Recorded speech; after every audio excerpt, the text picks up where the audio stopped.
Bismillahirrahmanirrahim. Assalamualaikum warahmatullahi wabarakatuh.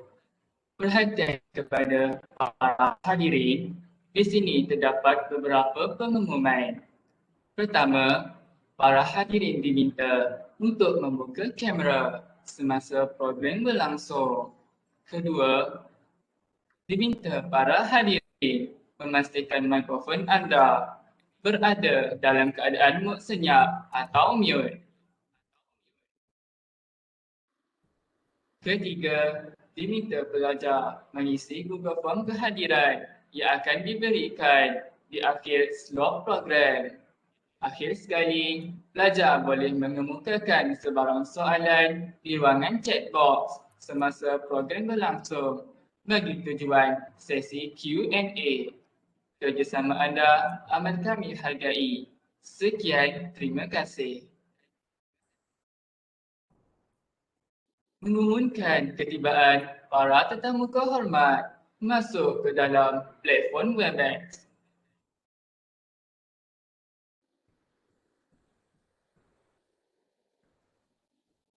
Assalamualaikum, salam sejahtera. Pembuka kata lidah bicara. Izinkan saya mulakan acara. Semoga majlis disambut ceria. Bismillahirrahmanirrahim. Assalamualaikum warahmatullahi wabarakatuh dan salam sejahtera. Yang dihormati Puan Liana Syahirah Muhammad Yamin dan Puan Khairunisa Abdul Manan, Penasihat Persatuan Pelajar Perimajan Perubatan, Barisan Penasihat Persatuan Pelajar Fakulti Sains Kesihatan, Ustaz Muhammad Azhar bin Ma'aris, penceramah Infiru Tuas Istiqomah. Yang berusaha Saudari Nur Aitirah Angel Nafisa binti Muhammad Fairuz, pengarah program Infiru Tuas Istiqomah, Fakulti Sains Kesihatan. Barisan Ahli Jawatan Kuasa Pelaksana Infiru Tuas Istiqomah, Saudara Muhammad Syahdan bin Hanafi. Majlis Perwakilan Pelajar Fakulti Sains Kesihatan, sesi 2020-2021, pesyarah-pesyarah seterusnya, para pelajar yang dihormati sekalian. Selamat datang ke program Infiru Tuas Istiqomah, Fakulti Sains Kesihatan. Terima kasih diucapkan kepada Ustaz Muhammad Azlan kerana sudi menghadirkan diri ke program ini. Ustaz Azlan boleh test mikrofon tak? Boleh. Dengar? Boleh.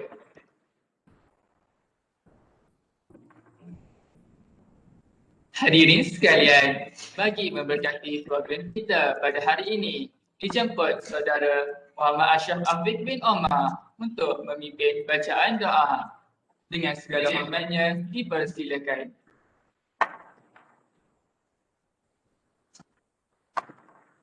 Bismillahirrahmanirrahim. Mari kita mulakan majlis kita dengan Ummul Kitab Al-Fatihah.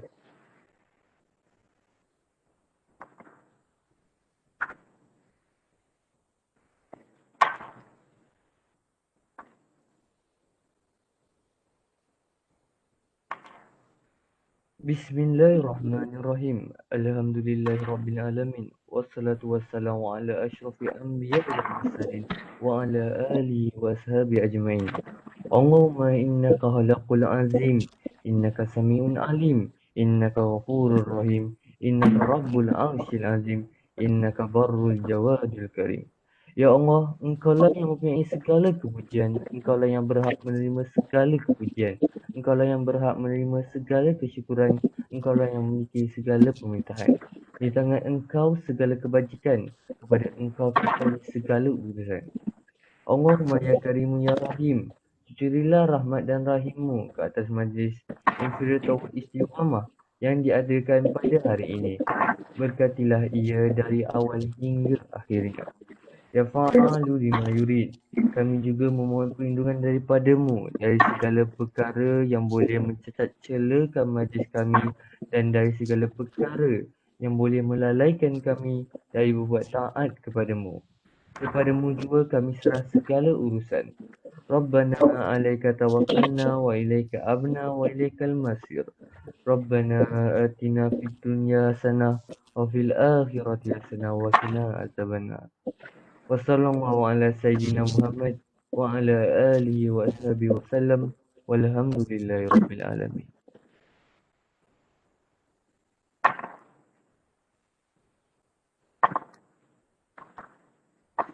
Amin, amin ya Rabbal Alamin.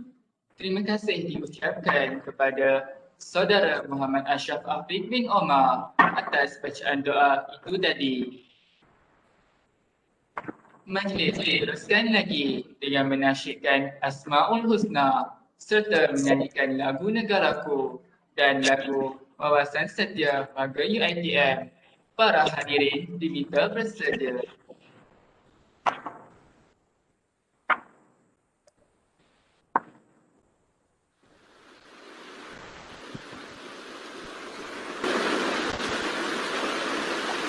نسألك يا من هو الله الذي لا إله إلا هو الرحمن الرحيم الملك القدوس السلام المؤمن المهيمن العزيز الجبار المتكبر الخالق البارئ المصور الغفار القهار الوهاب الرزاق الفتاح العليم القابض الباسط الخافض الرافع المعز المذل السميع البصير الحكم اللطيف الخبير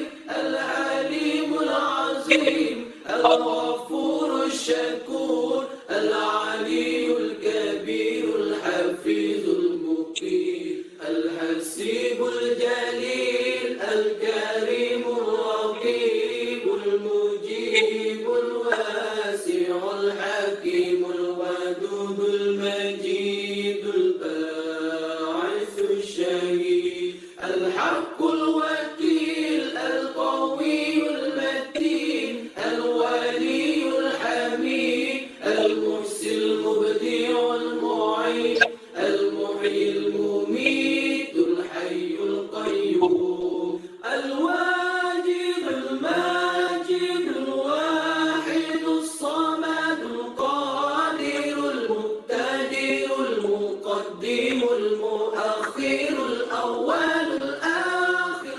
الظاهر الباطن الوالي المتعالي البار التواب المنتقم العفو الرؤوف مالك الملك ذو الجلال والإكرام المقسط الجامع الغني المغني المانع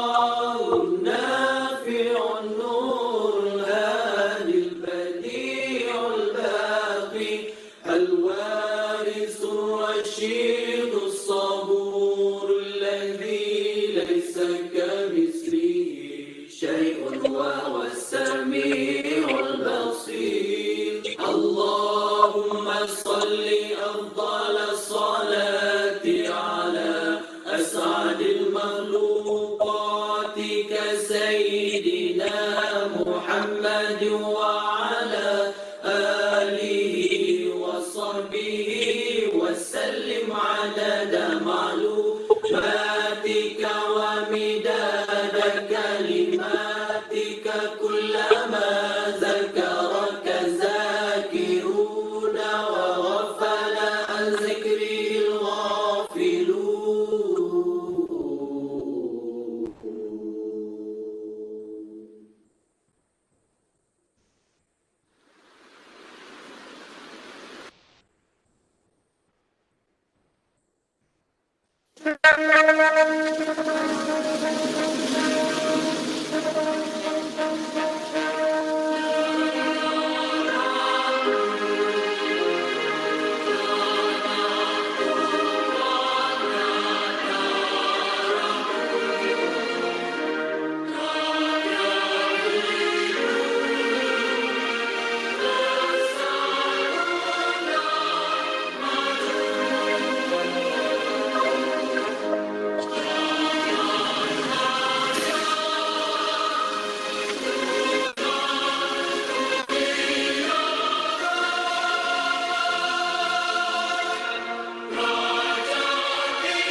satu, kita warga UiTM, kita bangsa perkasa, taat dan setia untuk negara, penuh semangat wajar.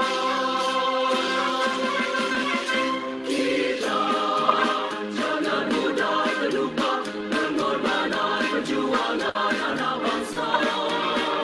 Kita jangan mudah terleka kemajuan keamanan yang ada.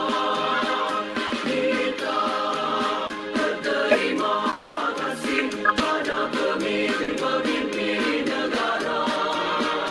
Kita rasa penuh bersyukur kerahmatan kemuliaan darinya. Kamilah pendukung pewaris bangsa, kamilah penerang bangsa Malaysia, kami kawan berwawasan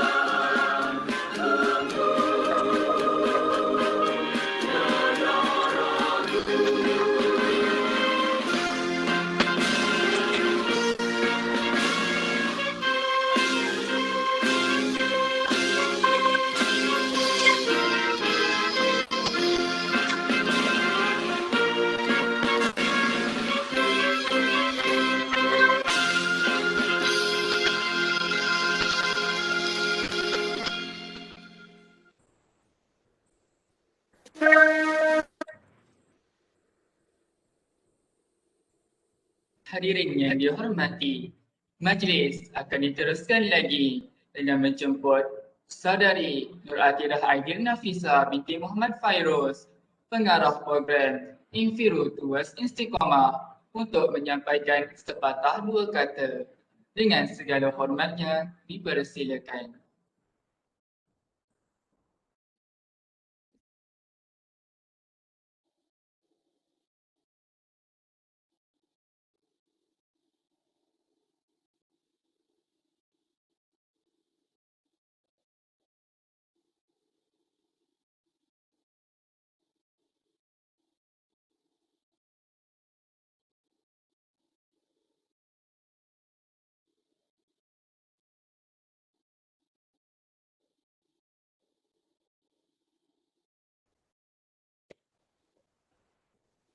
Terima kasih kepada saudara pengerusi majlis.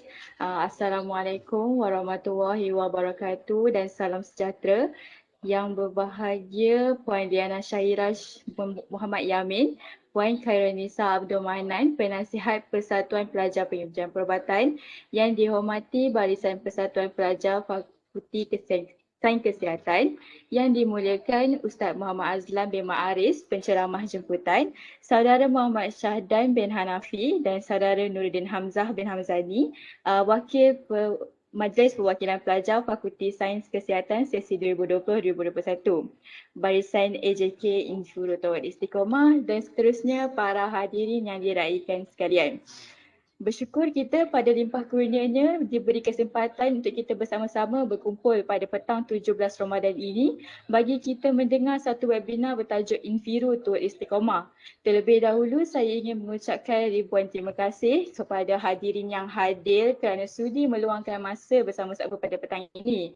Webinar ini tidak akan dapat direalisasikan jika tiada sokongan daripada penasihat Persatuan MISA, ahli jawatan kuasa program serta hadirin yang hadir. Terima kasih sekali lagi saya ucapkan. Hadirin yang saya hormati, tujuan webinar ini diadakan adalah untuk memberi satu inspirasi serta untuk membantu para pelajar melakukan amalan yang baik secara konsisten bukan sahaja pada bulan Ramadan, malah pada bulan-bulan yang seterusnya. Sehubungan dengan tajuk webinar ini iaitu Infiru sendiri yang bermaksud berangkatlah dari jahiliah dipilih menjadi sebagai simbolik seiring dengan objektif program yang menekankan kepentingan istiqamah ke arah menjadi Muslim yang lebih baik. Semoga pelajar dapat mempraktikkan ilmu yang diperolehi semasa webinar ini dalam kehidupan seharian nanti. Hal yang demikian, program ini sedikit sebanyak dapat memberi pelajar motivasi untuk kita terus berusaha. Tambahan pula dengan semenjak pandemik COVID-19 yang sedang melanda di negara kita ini, kebanyakan pelajar terpaksa berhadapan dengan pelbagai cabaran, khususnya dalam membagikan masa dengan efisien sebagai seorang pelajar. Maka besarlah harapan saya agar webinar yang dirancang ini akan mampu memberi manfaat kepada semua pihak dan meningkatkan kesedaran terhadap kepentingan istiqamah. Jadi saya mewakili pihak Jawatankuasa Program berharap agar webinar pada petang ini dapat mencapai matlamat serta berjalan dengan lancar sehingga tamat. Akhir kata, saya mahu mengambil kesempatan sekali lagi untuk mengucapkan jutaan terima kasih kepada hadirin yang sudi hadir meluangkan masa ke webinar Infrastruktur Istiqamah pada petang ini. Sekian daripada saya, terima kasih. Terima kasih diucapkan kepada Saudari Nurul Ita Syazlin binti Nur Hisham atas ucapan itu tadi. Hadirin sekalian, tanpa melengahkan masa lagi, saya menyerahkan majlis ini kepada Ustaz Muhammad Azlan bin Ma'aris untuk menyampaikan ceramah beliau. Dengan segala hormatnya, dipersilakan.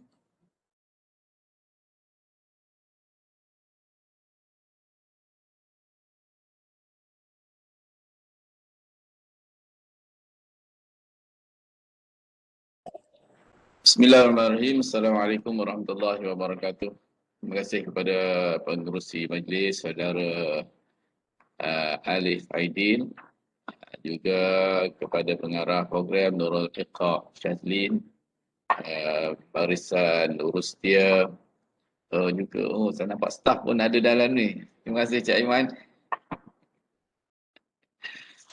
Okey, insyaAllah. Dan sekali lagi saya ucapkan terima kasih kerana menjemput saya untuk program pada petang ini.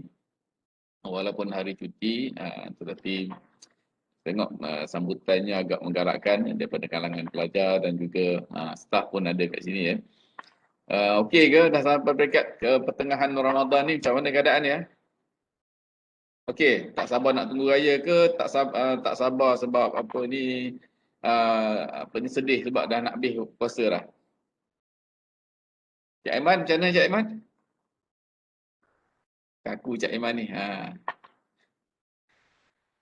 Okey, itu dah dia. Kita dah pejam cedik kita ni dah sampai pertengahan Ramadan. Berbaki lebih kurang dalam 13 hari lagi untuk kita bersama dalam bulan Ramadan 13 hari. 13 hari ni nampak macam panjang kan, tapi sekejap saja. Saya masih lagi terngiang-ngiang akan puasa tahun lepas masa PKP. Masih lagi terngiang-ngiang puasa itu, masih ingat lagi keadaan puasa pada masa itu. Tiba-tiba dah masuk puasa tahun kedua untuk PKP. Kesekian kalinya kita beraya di kampus. Okey, bukan itulah untuk kita bincangkan pada petang ini. Tetapi apa yang nak kita bincangkan pada petang ini adalah berkaitan dengan istiqamah sepanjang Ramadan. InsyaAllah saya akan sharekan slide untuk tatapan kita bersama ya.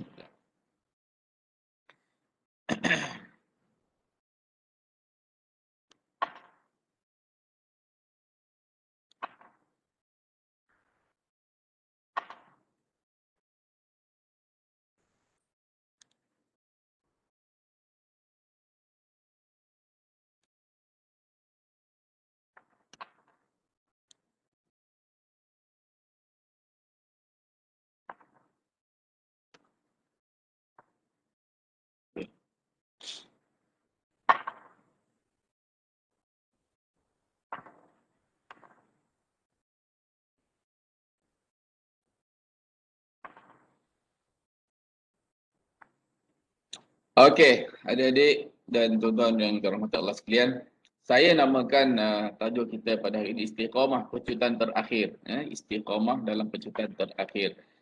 Kita dah masuk fasa yang kedua untuk sebulan bulan Ramadan.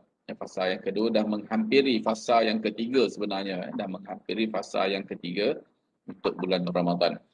Jadi dalam proses untuk kita sampai ke fasa yang terakhir bagi saya adalah satu fasa yang sangat penting bagi kita semua. Kerana apa? Banyak diperbincangkan oleh para ulama dan para ilmuwan hadis berkaitan dengan keistimewaan untuk fasa terakhir bulan Ramadan. Kerana apa? Pada fasa terakhir inilah yang menentukan keberadaan kita bersama-sama dalam bulan Ramadan. Bukan bermaksud pada fasa pertama dan kedua itu kita tak berada pada bulan Ramadan. Sudah pasti secara jelas hakikatnya kita berada dalam bulan Ramadan. Tetapi jiwa dan nurani kita, ingatan kita, adakah masih sepenuhnya pada bulan Ramadan untuk fasa terakhir? Jika dibandingkan kalau sebelum PKP dulu, kita fahamlah untuk dalam fasa pertama, fasa kedua itu, fasa pertama, fasa kedua itu masjid dan surau penuh dengan jemaah. Even kalau solat fardu pun penuh. Tapi bila masuk fasa yang ketiga itu yang biasa menjadi kebiasaan, mereka memenuhkan ruang-ruang yang ada di bazar-bazar ataupun di shopping komplek, di kedai-kedai untuk membeli belah. Jadi ingatan kepada Ramadan tu dia berkurang sedikit pada fasa yang terakhir. Jadi pada hari ini insya-Allah kita akan bincangkan istiqamah dalam penjutan terakhir ini bagaimana untuk kita mengekalkan momentum kita dalam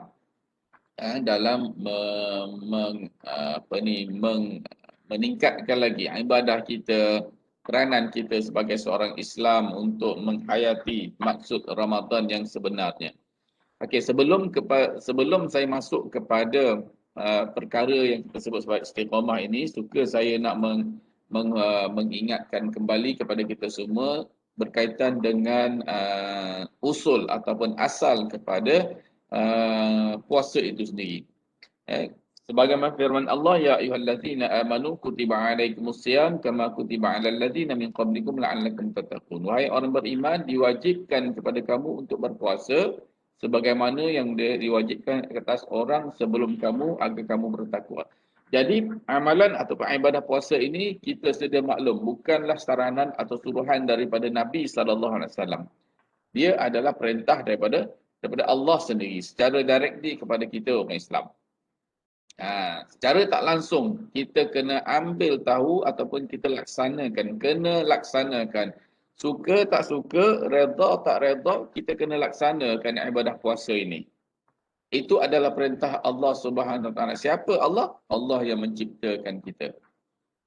Bila katakan menciptakan kita, apa bukti dia menciptakan kita? Kita tengok pada perkataan alam itu sendiri. Alam. Alam itu kita dah sebut alam semesta, alam dunia, alam kehidupan, alam pekerjaan. Okey. Alam itu kalau ikut perkataan asalnya daripada perkataan alama, iaitu alam tanda. Maksudnya tanda. Alam itu maksudnya tanda. Kalau dalam bahasa Melayunya kita menyebut alamat. Alamat itu kalau ikut kata kunci asalnya adalah tanda. Bila ada tanda, maknanya ada pencipta kepada tanda itu. Alam ini asalnya alam, tanda. Bila ada tanda alam ini, maknanya tanda kepada penciptaan alam ini siapa? Allah Subhanahu Wa Taala. Jadi maksud dekat sini ada. Bila Allah sebutkan kutiba alaikumusiyam, disebutkan kepada kita, diwajibkan ke atas kamu untuk berpuasa, maka secara tak langsung kita perlu melaksanakan ibadah ini secara total. Tidak ada excuse kepada orang yang sihat seperti kita, kecuali bagi orang yang tak sihatlah, sakit dan sebagainya, itu ada kelonggaran ataupun keringanan bagi mereka. Ramadan bulan Al-Quran, syahrul Ramadan alladzi unzila fihi Al-Quran hudan linnas wa bayyinatin minal huda wal furqan. Ramadan ini, syahrul Ramadan alladzi, pada bulan Ramadan ini diturunkan padanya Al-Quran. Hudan linnas wa bayyinatin minal huda. Dia memberi peringatan ataupun memberi hidayah kepada manusia, wa bayyinatin minal huda, dan menunjukkan kepada mereka jalan yang betul. Menunjukkan kita berjalan yang betul. Jadi sudah pasti pada bulan ini ada keistimewaan yang tersendiri yang tak ada pada bulan-bulan yang lain. Suruhan berpuasa pada bulan Ramadan ini bukan hanya sekadar menahan lapar dan dahaga sahaja. Tetapi suruhan itu adalah bentuk perintah untuk menunjukkan, untuk membuktikan kita ini sebagai seorang Islam, sebagai seorang penganut agama, seorang yang bertakwa kepada Allah, menunjukkan ketaatan kita bila Allah sebut kutiba alaikumusiyam, diwajibkan ke atas kamu berpuasa, faqala sami'na wa ata'na, maka aku dengar dan aku taat. Okey. Kita nak sebut perkataan istiqamah itu dia berkaitan dengan perkara yang akan saya sebutkan nanti. Ini katakan Jadi pada bulan ini adalah bulan diturunnya Al-Quran. Faman syahida minkum syahra falyasum. Maka mereka yang melihat anak bulan maka hendaklah dia berpuasa. Okey. Pada ayat ni yang nak saya fokuskan adalah iaitu unzila fihil Quran, iaitu bulan diturunkan Al-Quran. Okay, kalau kita tanyalah diri kita hari ni lah, tanya diri masing-masing yang ada dalam platform pada hari ni, tanya diri masing-masing. Setakat ini dah banyak mana kita baca Quran? Setakat hari ni sampai ke hari ni nak masuk peringkat nak masuk yang fasa yang terakhir ni, dah banyak mana kita baca Quran? Okey Ustaz, saya dah habis 15 juzuk. Okey, alhamdulillah, bagus dah 15 juzuk tu bagus. Memang bagus sangat. Okey, saya nak tanya satu soalan lagi. Setakat mana sebanyak 15 juzuk tu, banyak mana yang kamu faham tentang ayat-ayat Quran tu? Faham dah sikit Ustaz. Faham kat mana? Bismillahirrahmanirrahim. Yang tu je lah faham. Hak tu tak usah tanya lah. Budak tadika pun faham. Kan? Jadi ni nak mengukur diri kita ni. Sebab tu saya katakan dalam bulan Ramadan ini saya akan masukkan sedikit demi sedikit. Saya tak nak terus bagi macam tu. Tak terkejut nanti kan. Jadi setakat mana kita dah baca Quran, banyak mana dia kata, ramai yang boleh baca Quran bulan Ramadan ni start daripada malam pertama tu, lepas pada tarawih malam pertama ataupun lepas saja maghrib malam pertama tu dah start baca Quran dah. Sudah start. Tak sabar nak habis malam ni, kita nak habiskan 1 juzuk. Nak habiskan 1 juzuk. Maknanya masuk maghrib dia buka puasa hari esoknya dia masuk juzuk kedua. Dia berkejar nak habiskan Al-Quran tu. Bagus tak bagus? Tak bagus? Macam mana boleh baca Quran tak bagus? Bagus. Bagus nak baca Quran tu, belum-lumba nak baca Quran tu bagus. Tapi apa yang lebih bagusnya bila memahami ayat-ayat Allah itu lagi bagus. Al-Quran tu bagus dah baca.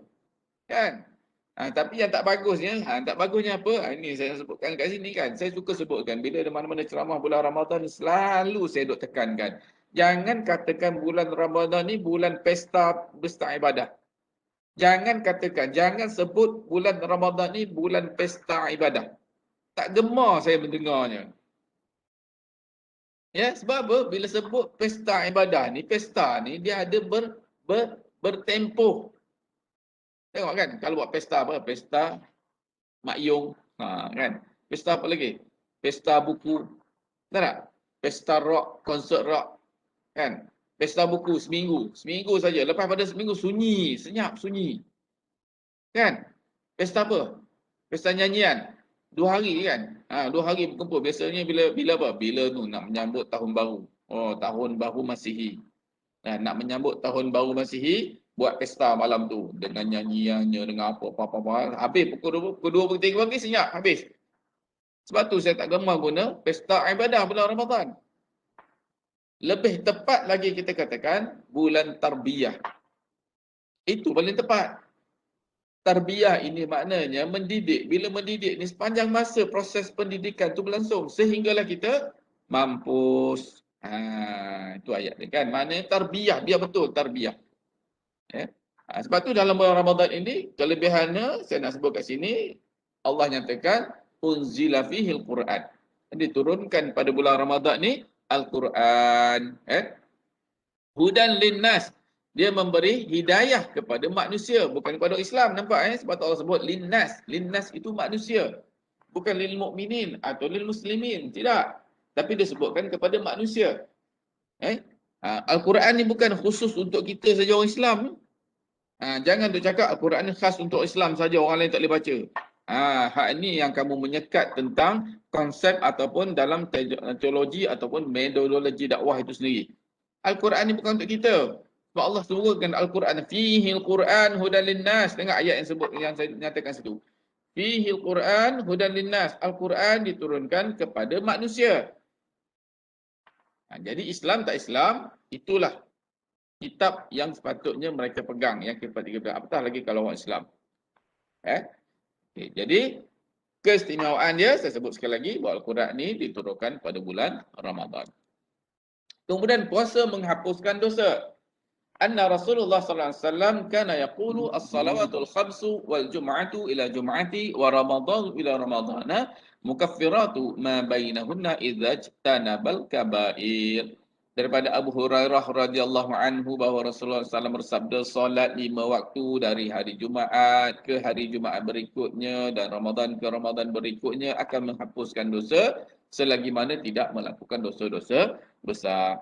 Ingat hadis ini bukan menyatakan solat Jumaat.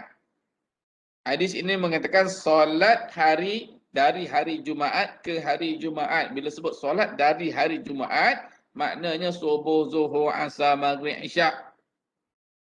Ini duk fikir kan, bila solat Jumaat, mana Jumaat je lah, kalian tak payah sembahyang. Kan? Itu yang kata tu, kalau tak sembahyang Jumaat, tiga kali berturut-turut keluar Islam. Siapa kata? Siapa kata?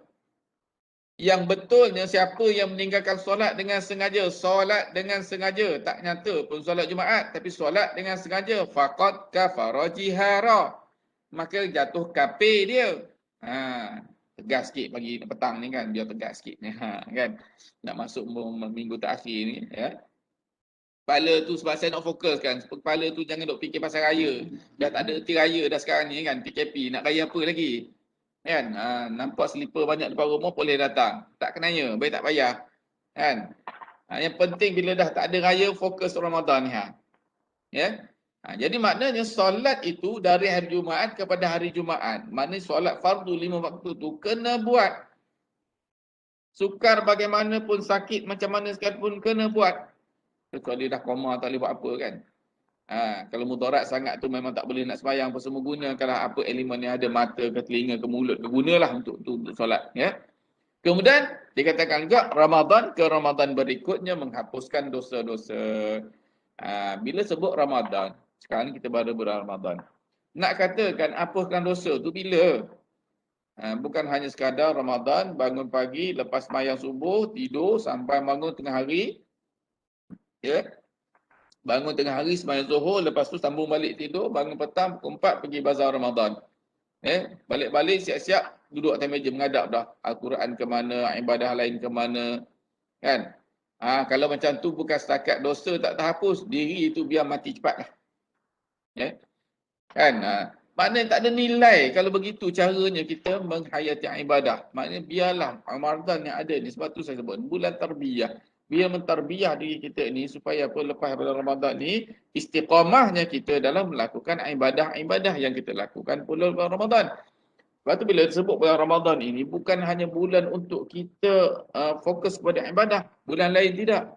Yang paling penting 11 bulan selepas bulan Ramadan. Ni 11 bulan selepas Ramadan ini yang perlu kita fokus. Bulan Ramadan ini kita tambahkan lagi amal kita. Tambahkan lagi ibadah kita. Kalau bulan lain tak buat, bulan Ramadan saja buat, jadi tak ada guna. Sebab tu kena fokus bulan Ramadan ini. Kalau sembahyang bulan Ramadan ni, contoh kalau bulan biasa sembahyang fardu 5 waktu semalam. Bulan Ramadan tambahkan lagi. Tambahkan lagi bagaimana? Dengan solat sunat qabliyah, solat sunat ba'diyah, solat sunat duha, solat sunat tahajud. Tambahkan lagi ibadah. Semoga apa? Semoga selepas daripada ni 11 bulan yang mendatang itu ibadah yang kita lakukan sebagaimana yang kita buat dalam Ramadan berterusan pada bulan-bulan yang lain. Okey. Kemudian Allah sendiri mengajari orang yang berpuasa. An Abi Hurairah radhiyallahu anhu qala Rasulullah sallallahu alaihi wasallam qala Allah kullu amal ibn Adam lahu illa siyam fa innahu li wa ana ajri bihi muttafaqun alaih. Daripada Abu Hurairah radhiyallahu anhu beliau berkata, Rasulullah SAW bersabda, Allah SWT berfirman, setiap amalan anak Adam adalah untuknya melainkan puasa. Sesungguhnya puasa itu milik aku, yakni Allah, dan akulah yang akan membalasnya. Jadi kenapa Allah sendiri nak membalas puasa ni? Kenapa? Cuba dah fikir renung. Kenapa Allah nak balas sendiri? Sedangkan sembahyang pun kita sembahyang direct ke Allah kan. Kita tak melalui Nabi. Kita angkat takbir sembahyang tu direct dengan Allah. Tak melalui Nabi pun. Kenapa? Pernah fikir tak selama ni? Agak-agak lah. Ini dah berapa puluh tahun dah hidup ni. Umur berapa sekarang ni? 20, 25, 26, 21, 22. Dah 22 tahun, katakanlah mula kenal Allah ni umur 15 tahun, katakanlah lambat sikit lah. Duduk dalam hutan lama sangat kan, tiba-tiba keluar orang kenal Islam, katakan 15 tahun. Dah katakan 10 tahun, 20 tahun lah. Saya katakan 10 tahun lah kan, mula kenal Islam ni kan. Contohlah. Pernah fikir tak selama ni, kenapa Allah sendiri nak ganjarkan puasa tu kepada kita? Ya. Habis tu sembahyang macam mana? Sebab tu dia katakan, puasa ni ibadah yang sangat istimewa.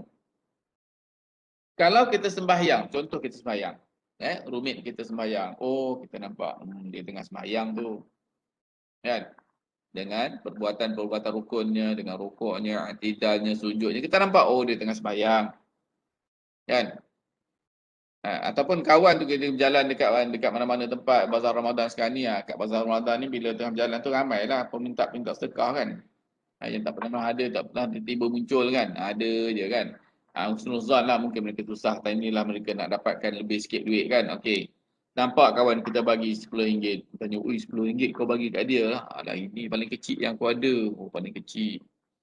Paling kecil RM10. RM1 tak ada dah sekarang. Tak apalah, kita nampak dia buat. Nampak tak? Dia bagi sedekah kan. Kita nampak. Puasa kita nampak tak orang puasa? Bulan Ramadan kita tahulah orang puasa. Kan kalau bulan lain contohnya 11 bulan yang akan datang ni. Sunat Isnin Khamis, nampak tak dia puasa? Tak nampak. Kecuali kalau dia bagi tahu ataupun kita tanya dia, baru kita tahu dia tu puasa. Tapi secara fizikalnya orang puasa ni tak nampak yang dia melakukan ibadah puasa. Secara fizikalnya. Secara ainnya mana kita tak nampak yang dia ni sedang berpuasa. Saya teringat bila time puasa masa saya belajar kat UKM dululah. Masa saya belajar kat UKM dulu. Bulan puasa orang lain tak main bola. Saya dengan tim saya main bola. Bila petang je dalam pukul 6.30 tu kita turun lah. Pukul 6 tu turun main bola. Kan? Tak menampakkan yang tu tengah puasa. Kan? Badan tengah sedap masa tu kan. Adrenalin tengah tinggi kan. Tak ada masalah pun. Tak minum air pun. Lepas pada tu barulah makan. Bukan setakat main bola. Saya dengan geng-geng saya dulu, bukan nak kata kita ni bagus, tak ada. Tapi nak mengatakan bahawa kita ambil iktibar apa yang berlaku pada zaman Rasulullah dahulu. Bulan puasa ni berlaku perangan yang besar-besar, perangan Badar. Banyak perangan yang berlaku pada zaman Rasulullah dulu kan. Bulan puasa. Setakat main bola tu apalah, sangat kecil hal je kan. Jadi setiap bulan puasa bukan setakat kita main menentang, buat friendly game lagi dengan India di Kajang. Main dengan tim India kan, orang India lawan. Shockly je kami menang 3-0. Kan, jangan duduk main-main orang puasa kan. Jadi nak tunjuk kat sini bahawa puasa ni suatu ibadah yang sangat istimewa yang tak ada orang lain tahu kecuali Allah sahaja. Sembahyang kita buat, kita nampak orang sembahyang. Cara pergerakan tu orang nampak kita sembahyang. Ataupun kita nampak sahabat kita sembahyang. Dia tengah solat. Tapi puasa tak ada orang nampak. Kalau yang puasa Isnin Khamis tu lagi bagus. Maknanya orang tak tahu yang dia tengah puasa. Kecuali Allah sahaja. Sebab tu Allah kata kat sini, illa siyam fa innahu li, kerana puasa itu untuk aku, wa ana ajri, dan aku sendiri akan memberi ganjaran kepada puasa itu. Okey. Seterusnya Imam Rajab dalam kitabnya Al-Lataif Al-Ma'arif menyimpulkan al-siyamu lillah azza wa jalla fala sabila li ahadin ila akhadha ajrahu min siyami bal ajrahu mudkharan li sahibi. Sesungguhnya puasa adalah milik Allah azza wa jalla, tidak ada jalan bagi seorang pun untuk merampas pahala puasa, bahkan pahala puasa itu akan kekal bersama pemiliknya. Sebab tu kalau kita tengok orang puasa ni, dia tak nak pun, dia tak bagi tahu pun dalam media Facebook dia kan, dia letak kat status, aku hari ni puasa Isnin. Masuk hari Khamis, aku dah puasa Isnin lepas, hari ini aku nak puasa Khamis pula. Tak ada orang beritahu pun. Tak ada orang beritahu pun dalam Facebook tu yang dia berpuasa. Kalau betul lah dibuat tu, memang kata istilahnya balik dia lah. Balik ngah. Balik ngah-ngah betul lah kan. Faham tak? Balik ngah-ngah. Kan? Kalau itulah dia beritahu setiap kali puasa Isnin Khamis pun nak beritahu dalam Facebook, mana balik nganga lah dia. Kan? Tak payah. Maknanya sebab tu orang yang puasa ni istimewanya hanya Allah saja yang tahu dia puasa. Dua kegembiraan bagi orang puasa. An Abi Hurairah radhiyallahu anhu qala Rasulullah sallallahu lisyami farhatani yafrahuhuma idza aftara fariha wa idza laqiya rabbah fariha bisawmi. Ada daripada Abu Hurairah radhiyallahu anhu berkata Rasulullah SAW bersabda bagi orang yang berpuasa dengan menjaga sunnah dan adabnya akan mendapat dua kegembiraan. Dia akan bergembira dengan keduanya. Pertama, apabila berbuka, dia bergembira dan dapat melaksanakan puasa. Dan kedua, apabila berjumpa dengan Rabbnya, dia bergembira disebabkan ibadah puasa ini. Okey. Kalau kita tengok dekat hadis ini, Nabi mengatakan bergembiranya yang pertama itu apabila dia berbuka. Bukan maksudnya dia berbuka itu dia gembira. Maksud dekat sini ialah dia dapat melaksanakan ibadah puasanya. Dia bermulanya terbit fajar sehingga tenggelamnya matahari. Melaksanakan ibadah puasa mengikut tempoh yang ada pada waktu siang itu, maka itulah yang dikatakan kegembiraan. Dia dapat melaksanakan ibadah puasa itu. Dia bukan maksudnya bila dia gembira tengah berbuka tu dengan makanan yang ada lazat tu, makan mi kari lah apalah semua dia gembira. Bukan sebab itu. Tetapi gembiranya sebab dapat melaksanakan ibadah puasanya sepanjang hari. Proses pelaksanaan ibadah itu yang menjadikan dia gembira, bukan sebab makan. Ya, kalau nak kira makannya adalah sebab kalau Nabi katakan ketika dia makan itu dia bergembira, maka kita tak akan dapat apa yang Nabi sebutkan keistimewaan dalam Ramadan. Sebab apa? Kalau kita tengok sirah Nabawiyah, sirah sahabat, sirah para Nabi, mereka berbuka dengan kurma dengan air susu. Jadi nak ukur kegembiraan ketika berbuka macam mana sedangkan mereka makan kurma dan susu. Cuba kalau kita amalkan begitu. Hidup kita hari ini. Ya? Hidup kita hari ini dengan kemewahan makanan, dengan pelbagai jenis makanan, tapi kita ambil kurma dengan susu. Nak tunjukkan gembiranya makan kurma dan susu. Boleh tak? Tak boleh. Bukan menandakan hadis ini menandakan makanan itu, tetapi proses pelaksanaan ibadah puasa itu yang menjadikan seseorang itu gembira. Ya, proses itu. Jadi proses melaksanakan ibadah itu menjadikan kita gembira. Yang kedua, Nabi sebutkan iaitu bila bertemu dengan Tuhannya di akhirat nanti. Sebab ibadah puasa ni kita direct dengan Allah.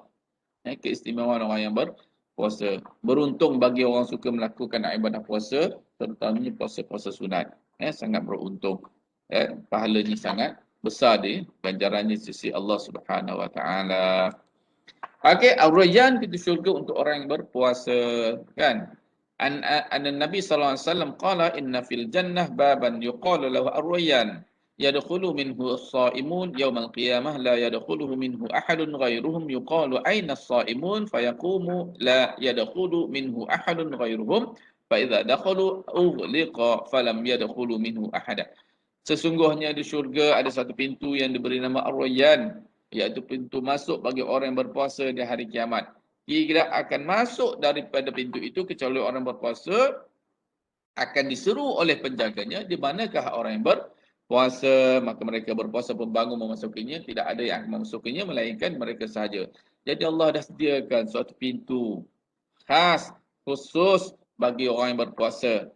Kan? Pintu kat syurga ni bukan macam pintu kat dunia. Kat dunia ni memanglah macam-macam jenis pintu ada. Daripada kayu jati lah, kayu cengan lah, daripada macam-macam jenis pintu. Kan?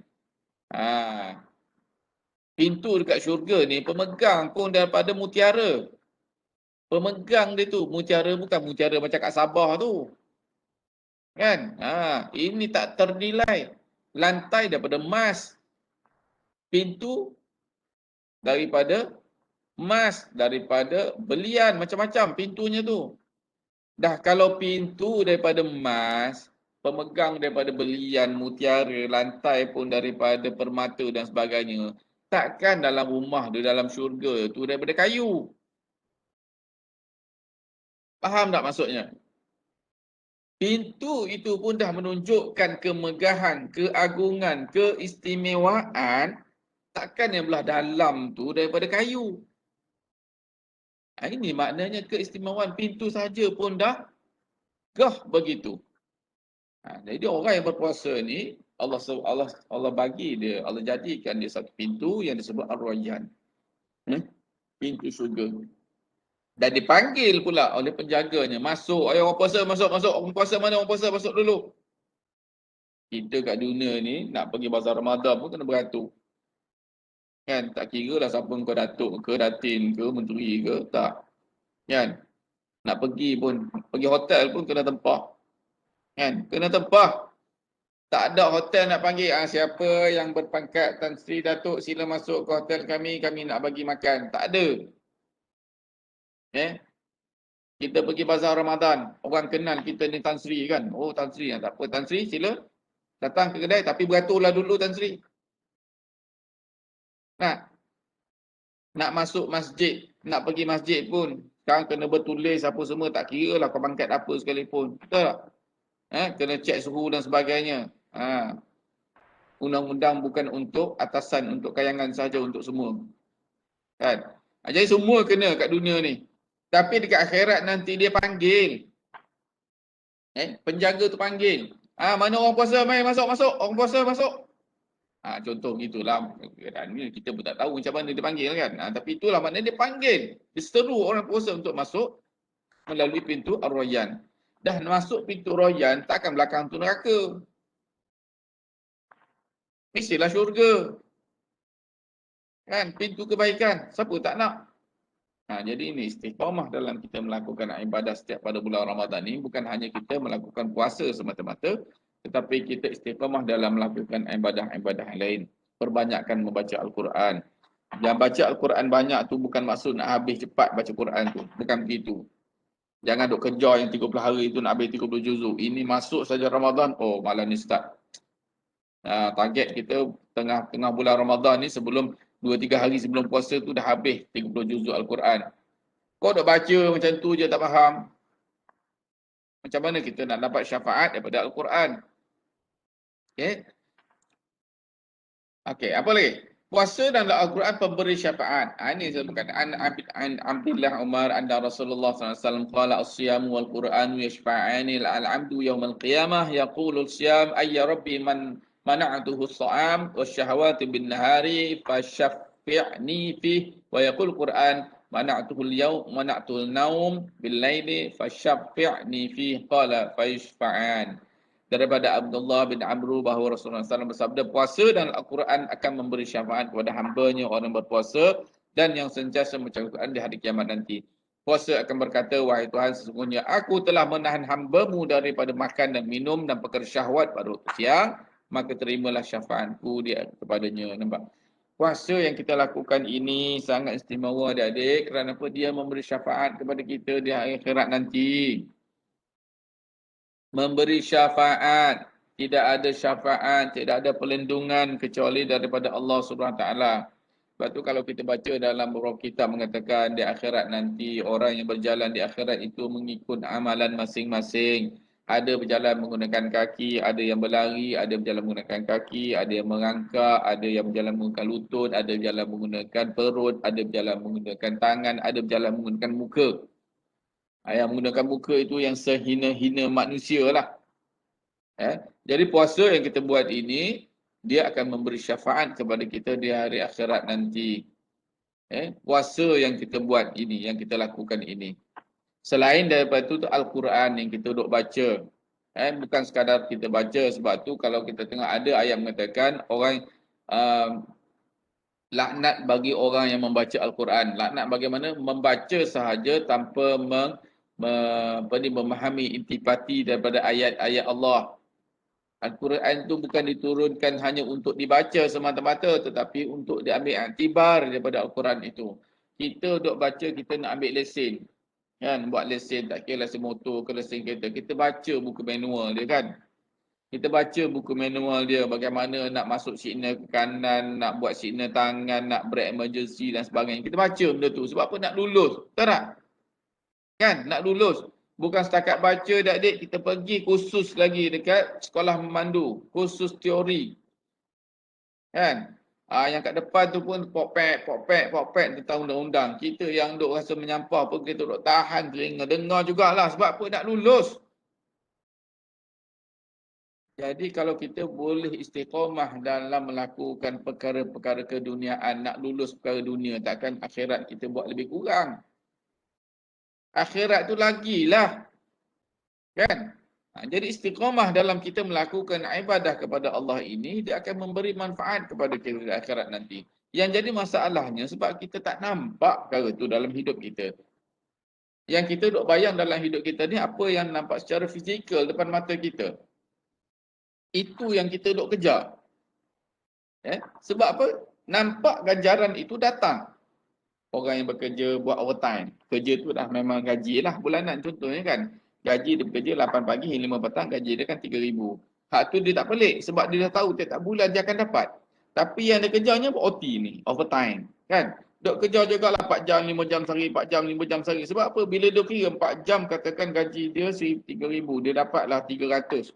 4 jam tu dia kerja kan, sehari. 300 katakan 3 jam. Kalau aku kerja OT setiap hari, 5 kali seminggu, dah dekat 3,000 aku dapat. 3,000 dalam masa 5 hari dia bekerja contohnya. Banyak OT aku ni kan. Sebab nampak depan mata. Hak tu kita duk kejar. Ni orang berpuasa yang berniaga bulan Ramadan pun sama juga berniaga kan. Pada bulan biasa, bulan 11 bulan selain bulan Ramadan, nasi ayam dia jual RM4.5. Masuk bulan Ramadan jadi RM7. Duk kira tu. Duk kira dah RM3 untung. Dulu masih jual RM4.5, untung RM2. Kan? Untung RM2 sebekas. Bila masuk bulan Ramadan, untung RM5. 5 darab dengan 300 pack satu hari. RM1,500 satu hari. Kan? Jadi ini yang duk kejar sebab nampak depan mata. Perkara tu nampak depan mata kita duk kejar. Tapi perkara yang kita tak nampak di akhirat nanti, sedangkan dialah yang akan menentukan kedudukan kita di akhirat nanti di mana? Syurga ke neraka? Kemudian Allah kata, orang yang baca Al-Quran akan berkata, wahai Tuhan, sesungguhnya aku telah menahan hamba-Mu daripada tidur di malam hari, maka terimalah syafaat aku. Dalam sebuah hadis lagi Nabi pernah menyebutkan, ma ijtama'a min qaumin fi baitin min buyutillah yatluna kitabahu wa yatadarasuna bainahum illa nazalat alaihimus sakinah wa ghasyiyat rahmah wa khaffat alaihimul malaikah wa dzakarallahu fiman 'indah. Ma ijtama'a min qaumin, Nabi katakan tidaklah berkumpul satu kaum atau satu kumpulan itu fi baitin, di dalam rumah Allah. Fi baitin min buyutillah, dia berkumpul dalam rumah Allah. Dia buat apa dia kumpul tu? Yatluna kitabahu, dia membaca Al-Quran. Dia membaca Al-Quran. Wa yatadarasuna bainahum, bukan sekadar dia membaca Al-Quran, yatadarasuna bainahum, dia mengkaji, memahami intipati daripada ayat Allah. Yang tadarus kita buat tu dah bagus. Kan? Tadarus kita buat tu dah bagus. Lebih bagus lagi, lebih baik lagi, selepas pada tadarus tu, ambil satu potongan ayat Quran, bacakan maksud ayat itu. Bacakan maksud ayat itu. Tapi jangan baca Bismillahirrahmanirrahim, duk terjemah yang tu je setiap malam. Kan? Semua orang dah faham maksud Bismillah tu. Baca ayat tu. Ya tadarasuna bainahum, Nabi katakan. Mana mereka mengkaji, mengulangi, memahami intipati daripada ayat Allah. Kemudian Allah katakan, Nabi katakan apa? Illa nazalat alaihimus sakinah. Maka tidaklah kepada mereka ini diturunkan sakinah, ketenangan. Diturunkan kepada mereka ni apa? Ketenangan. Tenang ni bukan kita boleh cipta. Orang psikologi pun tak boleh nak bagi maksud tenang tu dengan lebih tepat. Tenang tu orang tu sendiri yang merasa diri dia tenang. Diri orang tu sendiri. Sebab apa? Bila ibadah yang dibuat dengan berat, dengan baik, dengan bersungguh-sungguh, maka dia akan merasa ketenangan dalam diri dia. Tenang itu tak boleh nak digambarkan. Tak boleh nak lukis, tak boleh nak ditulis. Bila kita tulis perkara kita tenang, orang yang tenang, contoh dia tenang kan, kemudian dia tulis, dia merasa tenang begini. Orang nak baca tu tak ada rasa apa pun. Yang dia tahu, dia tengah tenang, tapi tak tahu, tak boleh nak gambarkan tenang tu bagaimana. Illa nazalat alaihimus sakinah wa ghasyiyat rahmah, dan diturunkan kepada mereka ini rahmah. Ni orang duk baca Quran kemudian mempelajari, memahami intipati Al-Quran itu, diturunkan kepada mereka rahmah. Kemudian wa ghaffat alaihimul malaikah, dan mereka ni siapa ni? Yang mereka yang baca Al-Quran, yang mengkaji Al-Quran. Wa ghaffat alaihimul malaikah, dan dipayungi mereka ini oleh para malaikat. Malaikat duduk bersama dengan mereka. Jadi kalau malaikat duduk, syaitan iblis jauhlah, larilah daripada diri kita. Kan? Kita dok ngundang 2 ekor tu, yang tanduk tu datang dekat. Kan? Merosaklah hidupnya. Kita nak elakkan benda tu sebab apa? Allah dah katakan syaitan ini aduun mubin. Iblis syaitan ini musuh kamu yang paling utama. Jadi kita dok panggil dia buat apa?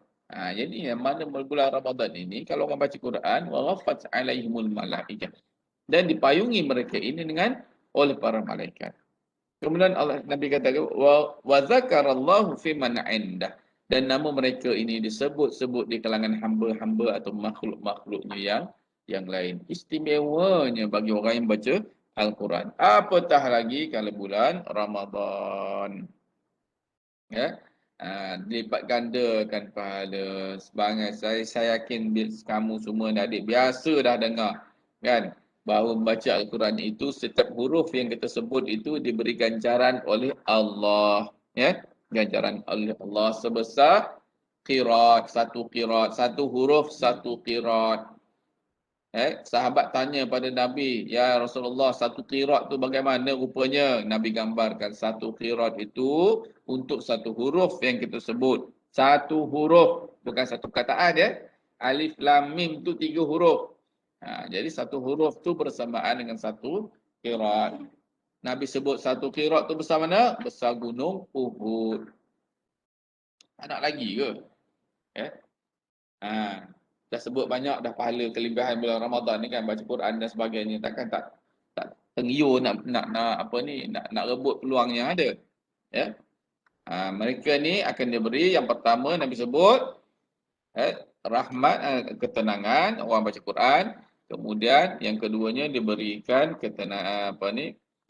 rahmah. Yang ketiganya dipayungi malaikat. Yang keempatnya disebut nama mereka dengan hamba-hamba yang lain. Ramadan bulan tarbiyah. Bulan Ramadan adalah satu bulan yang amat istimewa dan unggul kerana Allah mencurahkan pahala, rahmat dan keampunannya pada setiap hari, setiap jam, setiap detik dan saat sepanjang Ramadan tanpa henti-henti berbanding bulan-bulan yang lain. Jadi kita ni hidup dalam bulan rahmah.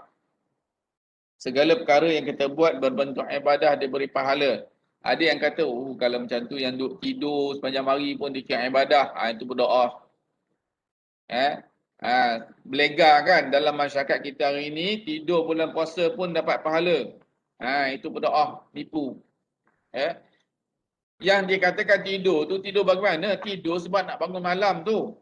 Bukan tidur daripada pagi sampai tengah hari. Itulah roh jadinya. Ataupun kita tidur sebelum zuhur kan.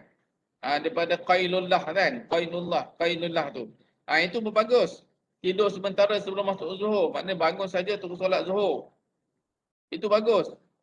Ini yang tidur sepanjang masa. Daripada pagi sampai petang sambung pula buka je. Lepas buka tidur balik. Nak dapat pahala tidur. Itu sia-sia saja puasanya. Jadi setiap detik, setiap saat kita berada dalam bulan rahmah. Yang kedua, di hari kiamat nanti semua manusia akan membawa diri masing-masing. Kerana tiada siapa pada hari tersebut yang dapat memberikan pertolongan namun selain daripada syafaat Nabi SAW ke atas umat baginda, solat, puasa, Al-Quran dan amalan-amalan kebaikan yang lain akan menjadi syafaat yang diterima oleh Allah Ta'ala untuk mereka yang telah menunaikan ibadah tersebut dengan sebaik-baiknya. Jadi jadikanlah puasa atau bulan Ramadan ini sebagai bulan untuk kita membentuk diri kita, menjadikan diri kita lebih baik, selain daripada kita mendapat kesihatan atas amalan puasa, fizikal, kita sihat. minda kita sihat, hati pun kita sihat. Ya. Yang kita yang jadi masalahnya bila kita kan bulan Ramadan itu dihabiskan masanya dengan tidur sepanjang masa. Kalau kau tidur itu lain cerita. Kan? Ni sengaja dia nak tidur. Bangun sembab je mata-mata kan. Jadi setiap amalan yang kita lakukan pada bulan Ramadan ini akan diberi ganjaran oleh Allah dan akan menjadi syafaat kepada diri kita. Kemudian yang ketiga, betapa indah dan beruntungnya kehidupan seorang Muslim yang pada waktu siangnya sentiasa berpuasa dan pada malam harinya membaca Al-Quran serta sibuk mendekatkan diri kepada Allah SWT di samping melakukan amalan-amalan ibadah yang lain. Beruntung kita sebab Allah dah bagikan banyak dah ayat-ayat yang mengatakan tentang kelebihan berpuasa. Yang keempat, adalah rugi dan kesal bagi mereka yang mengabaikan serta tidak mengendahkan perintah-perintah Allah. Bulan puasa dah ada tapi jarang nak buka Quran, susah nak buka Quran kan. Susah hati tu nak berzikir. Banyak melakukan perkara yang lain, borak kosong kan, lara tapi melakukan perkara yang tidak sepatutnya. Kemudian malas dan sambil lewa dalam ibadah. Malas dan sambil lewa dalam ibadah ni buat lebih kurang. Lepas tu kalau tengok kan bulan Ramadan ini, dia ada satu kita sebut tarawih kan, bulan tarawih ni. Kalau rasa penat tarawih berjemaah di surau atau di masjid, apa salahnya buatlah dekat rumah. Janganlah bila dah tak buat dekat masjid surau, kat rumah boleh tinggal. Tarawih ni sembahyang rehat-rehat. Dia bukan masuk tarawih ni kita nak sembahyang straight kena habiskan terus 21 rakaat. Bukan begitu. Dia rehat-rehat, maknanya tak perlulah kita nak kejar sampai waktu habis. Tapi kalau mampu buat dalam keadaan redha, tak ada masalah. Ni kadang bila bila pergi masjid je tengok imam, alamak imam ni pula confirm habis tarawih 8 rakaat pukul 11 malam ni. Kan? Confirm pukul 11 malam ni kan, tengok imam ni. Mula dah berbunyi, dah tak ada ikhlasan kat situ kan. Dari segi amalan, segi ibadah. Kelebihan 10 malam terakhir. Ini katakan pecutan istiqamah dalam 10 malam terakhir. Yang pertama, 10 malam terakhir merupakan penutup bulan Ramadan yang penuh keberkatan dan setiap amalan manusia dinilai dari amalan penutupnya. Jadi bila sebut 10 malam ni ada penutup bulan Ramadan, dinilai itu bagaimana daripada mula hari pertama kita puasa tu, bagaimana kehidupan kita, amalan kita sepanjang bulan Ramadan. 10 malam yang terakhir ni, kita nak tengok daripada hari pertama kita berpuasa. Kemudian yang kedua, 10 malam terakhir adalah malam yang paling dicintai oleh Rasulullah sallallahu alaihi wasallam. Kenapa? Pada sahabat dan Nabi SAW ketika bila berada pada malam yang terakhir, 10 malam terakhir, mereka meninggalkan tempat tidur. Mereka meninggalkan tempat tidur, kurang melakukan urusan-urusan dunia, fokus kepada ibadah pada 10 malam yang terakhir. Sekejap ya.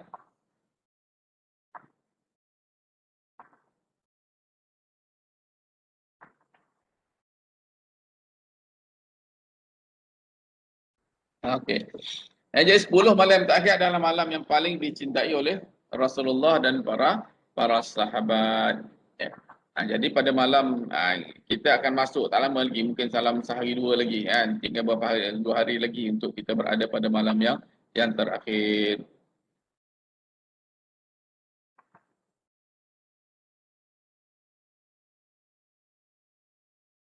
Kemudian yang ketiga, kerinduan akan keindahan Lailatul Qadar, malam kemuliaan yang keutamaan beribadah melebihi beribadah sepanjang 1000 bulan.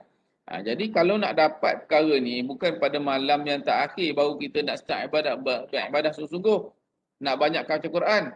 Dia mesti mula pada minggu ataupun malam pertama Ramadan. Kan? Bermula pada malam pertama Ramadan tu kita dah target nak dapatkan itu. Kan, dapat tak dapat itu lain kira. Yang penting kita melakukan ibadah. Tapi kalau dapat bonus kepada orang yang melakukan ibadah. Kan, bonus. Sudah dengar dah tiap-tiap tahun. Lailatul Qadr khairum min alfi syahrin Kan Lailatul Qadar lebih baik daripada 1000 bulan. Dok dengar. Terpasak dah dalam telinga tu kan, dalam kepala tu. Dah ada dalam otak tu. Oh dah tahu dah 1000 bulan. Tapi apa tindakan kita? Kan? Ha, benda tu Allah dah bagi dah. Tapi kita tak berusaha ke arah itu. Seterusnya keempat, beliau memberikan contoh kepada umatnya agar tidak terleka dengan kesibukan hari raya sehingga melupakan keutamaan beribadah pada 10 malam yang terakhir. Saya yakin kat sini bila kita bercakap je ni kan, dimasuk malam yang terakhir, 10 malam terakhir tu kadang dia lupa. Kan, hari ni memang semangat Ustaz, masuk Ustaz kena berkaitan masuk 10 malam terakhir. Nampak iklan kat Shopee je, 10. Sale 5 hari sebelum Ramadan, sebelum Syawal, 5 hari potongan 80%. Sibuk dah tuan-tuan. Penuh Shopee. Pening. Pening apa? Orang nak mengantar barang. Banyak sangat barang. JNT penuh. Pejabat pos penuh. Kan? Ini bala apa? Bala Shopee kan? Shopping pada malam terakhir Ramadan. Ya. Sekarang dah mungkin kurang dah kot sebab PKP kan. Supermarket pun kosong, lengang ya kan.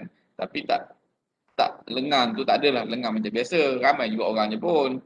Jenis ketegak ni kan. Ketegak nak juga beraya kan. PKP tak PKP. Beraya tak beraya kan. Duk fikir yang tu. Beraya bersungguh-sungguh dia. Kan. Beli barang sungguh-sungguh. Ya. Bila time puasa, buat lebih kurang je. Ya. Pada memberikan contoh pada umatnya agar tidak terleka. Semoga amalan kita sepanjang Ramadan ini tidak terhapus begitu saja pada malam-malam terakhir untuk bulan Ramadan. Rasa risau tu habis je kan. Okey. Seterusnya iaitu memperbanyakkan beribadah bagi menghidupkan malam-malam terakhir untuk beribadah, solat, zikir dan lain-lain sehingga waktu fajar. Baginda akan memanggil seluruh ahli keluarga baginda untuk sama-sama menikmati kenikmatan beribadah sepanjang malam. Jadi kalau dah bangun malam, contohnya mengenai sahur tu, sebelum sahur ataupun selepas sahur tu, buatlah sembahyang 2 rakaat kan. 2 rakaat ni pun bukan berat mana, tak patahnya lutut juga sembahyang. 2 rakaat kan, buat tahajud 2 rakaat. Kan, buat bukan lama pun, 2 minit, 3 minit je sempat lagi. Kan, azan subuh pukul 6 katakan. 5.45 tu boleh dah buat kan. Buat dalam 3 minit 4 minit lepas tu pergilah makan sahur kan. Ta'khiru ta'jilu ta'jilu fitri wa ta'khiru sahuri kan. Ambil dia punya kelebihan, mengawalkan berbuka dan mengakhirkan bersahur ya. Tapi jangan buka awal sangat macam 3 minit yang berlaku kat Gombak kan. 3 minit awal tu itulah cerita tu habis tu. Ruyuk pahala kan. Hilang batal puasa. Sama juga dengan kita bersahur. Takhirus sahuri jangan tunggu azan menyuap lagi dalam mulut kan. Dah nahu dah 1 minit azan ataupun 2 minit azan tu stop lah makan. Stop makan, basuh-basuh semua. Ready lah untuk sembahyang pula. Kemudian meningkatkan sedekah, menjadikan salah satu amalan utama di bulan Ramadan terakhir ini sebagai ungkapan syukur atas nikmat dipertemukan Ramadan. Kan, bersyukur kerana dipertemukan Ramadan. Sebab setengah daripada kita ni dah minta Ramadan. Bila bulan Syaban.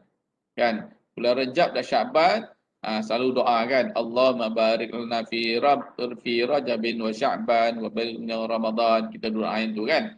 Ya Allah, berkatkanlah aku dengan Rajab dan Sya'ban dan pertemukanlah aku dengan Ramadan. Sahabat Nabi dulu 6 bulan sebelum datang Ramadan dah minta Ramadan. 6 bulan. 6 bulan sebelum Ramadan tu dah minta supaya datang bertemu Ramadan. Habis saja Ramadan, masuk saja Syawal dah minta dengan Allah untuk bertemu Ramadan pada tahun depan. Kita habis saja Ramadan terus lupa. Syawal jalan kepala kan. Dia lupa dah Ramadan, Syawal jalan kepala. Jadi kita biar minta. Maknanya minta kepada Allah untuk dipertemukan. Dalam ibadah ini kita perbanyakkan dalam memberi sedekah dan sebagainya. Kemudian dalam surah As-Sajdah ayat 16 Allah menyebutkan tatajafa junubuhum 'anil madaji yad'una rabbahum khaufan wa tama'an wa mimma razaqnahum yunfiqun. Setiap hari Jumaat, kalau korang sembahyang berjemaah di Masjid Surau akan dengarlah imam baca ayat ini, surah As-Sajadah. Kan? Mereka merenggangkan diri dari tempat tidur sedikit sangat tidur kerana mengerjakan sembahyang tahajud dan amal-amal soleh. Tatajafa junubuhum 'anil madadi'. Mereka sentiasa berdoa kepada Tuhan mereka dengan perasaan takut akan kemukaannya serta dengan perasaan ingin memperolehi lagi keredaannya. Dan mereka selalu pula mendermakan sebahagian dari apa yang kami berikan kepada mereka. Kita sampai berapa ni ya? 4.30. Okey, seterusnya i'tikaf berarti berdiam di dalam masjid dalam rangka beribadah kepada Allah. Rasulullah SAW beriktikaf pada 10 hari terakhir bulan Ramadan. Kan? 10 terakhir bulan Ramadan. Dalam keadaan sekarang ni mungkin sukar, tapi kita ni i'tikaf saja dekat rumah. Ada setengah pandangan ulama mengatakan boleh. Kan? Tapi boleh tu bagaimana? Boleh bagi mereka yang hati mereka pada asalnya terikat dengan masjid. Bukan daripada mula celik mata sampailah sekarang ni tak pernah jejak kaki ke masjid, sembahyang kat rumah saja. Orang macam ni tak boleh nak niat i'tikaf. Bagi orang yang memang hidup dia sukakan pergi ke masjid, jadi dalam keadaan masyakkah atau kesukaran sekarang ni dia tak boleh nak pergi ke masjid, masjid pun tutup, jadi dia boleh i'tikaf dekat rumah. I'tikaf dekat rumah maknanya pahala dia sama sahaja di sisi Allah sebagaimana dia beriktikaf di rumah, di masjid. Kemudian meningkatkan membaca Al-Quran. Al-Quran di dalam pada Umar radhiyallahu anhu sebagaimana yang sebut awal tadi. Aku mendengar Rasulullah SAW bersabda, bacalah Al-Quran sesungguhnya ia akan datang pada hari kiamat sebagai syafaat kepada pembacanya. Man qara'a Al-Quran fa innahu ya'ti yaumal qiyamah syafi'an li ashabi. Man qara'a Al-Quran fa innahu ya'ti yaumal qiyamah syafi'an li ashabi. Siapa yang membaca Al-Quran, sesungguhnya Al-Quran itu akan datang memberi syafaat kepadanya di hari akhirat nanti. Kemudian Al-Quran sebagai pembela daripada Nawas bin Sam'an radhiyallahu anhu telah melaporkan, aku mendengar Rasulullah SAW bersabda, di hari akhirat kelak akan datangkan Al-Quran dan orang yang membaca Al-Quran dan mengamalkan isi kandungannya. Mengamalkan isi kandungannya didahului dengan surah Al-Baqarah dan surah Ali Imran. Kedua-dua surah ini akan menghujah dan mempertahankan orang yang membacanya. Baca saja adik-adik, kan baca saja. Kalau tak faham tu baca sajalah, tapi berusahalah untuk memahami interpretasi Al-Quran. Jangan duk baca saja. Belajar sikit-sikit. Sekarang ni tak susah dah. Pergi dalam YouTube tu banyak dah. YouTube tu banyak dah yang type saja berkenaan dengan tafsir surah. Kan, tafsir surah ini banyak ada ustaz-ustaz yang memberikan penerangan tentang makna-makna ayat Quran tu. Takkanlah 20 tahun, 30 tahun hidup tak ada satu pun ayat Quran yang faham dalam diri. Rugi sungguh. Kan? 20 tahun, 30 tahun dah hidup. Kan, tapi tak ada satu pun ayat Quran yang kita faham, ambil iktibar daripada ayat Quran tu. Buka lah YouTube tu banyak. Dia tak ada alasan lah sekarang ni untuk kita mengatakan tidak. Buka. Kan, duk baca saja sampai bila-bila pun tak faham. Biarlah ambil satu yang iktibar sebab Al-Quran diturun, bukan untuk dibaca sahaja, untuk kita faham. Dan bila kita faham intipati ayat Quran, dia akan menjadi pengajaran bagi diri kita.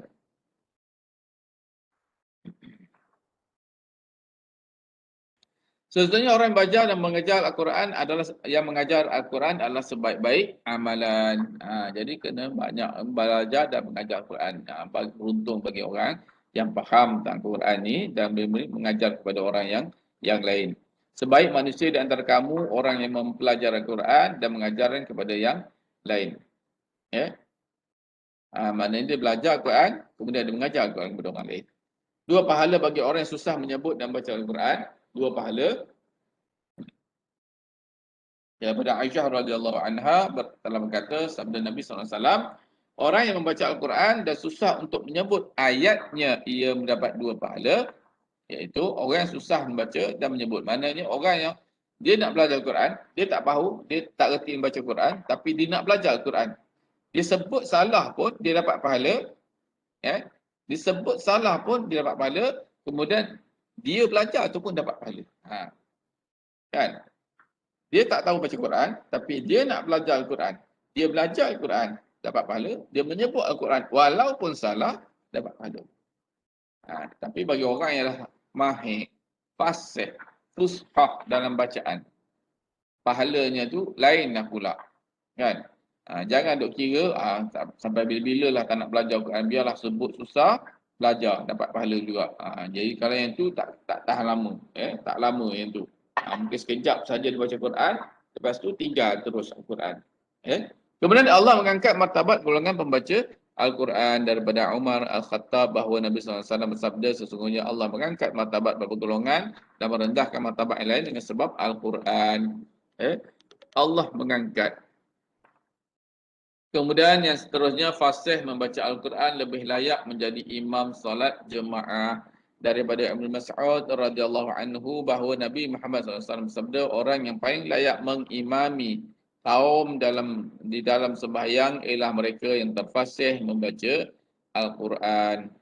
Orang yang fasih baca Quran layak menjadi imam. Kena ingat adik-adik, kalau rasa Al-Quran tu bacaan tu masih tunggang langgang lagi, sebut do jadi bo, kan? Tak payahlah jadi imam. Suruhlah orang lain jadi imam. Suruh orang lain jadi imam. Sebab imam ni biarlah orang yang betul-betul mahir dalam bacaan Quran ataupun fushah dalam bacaan Quran.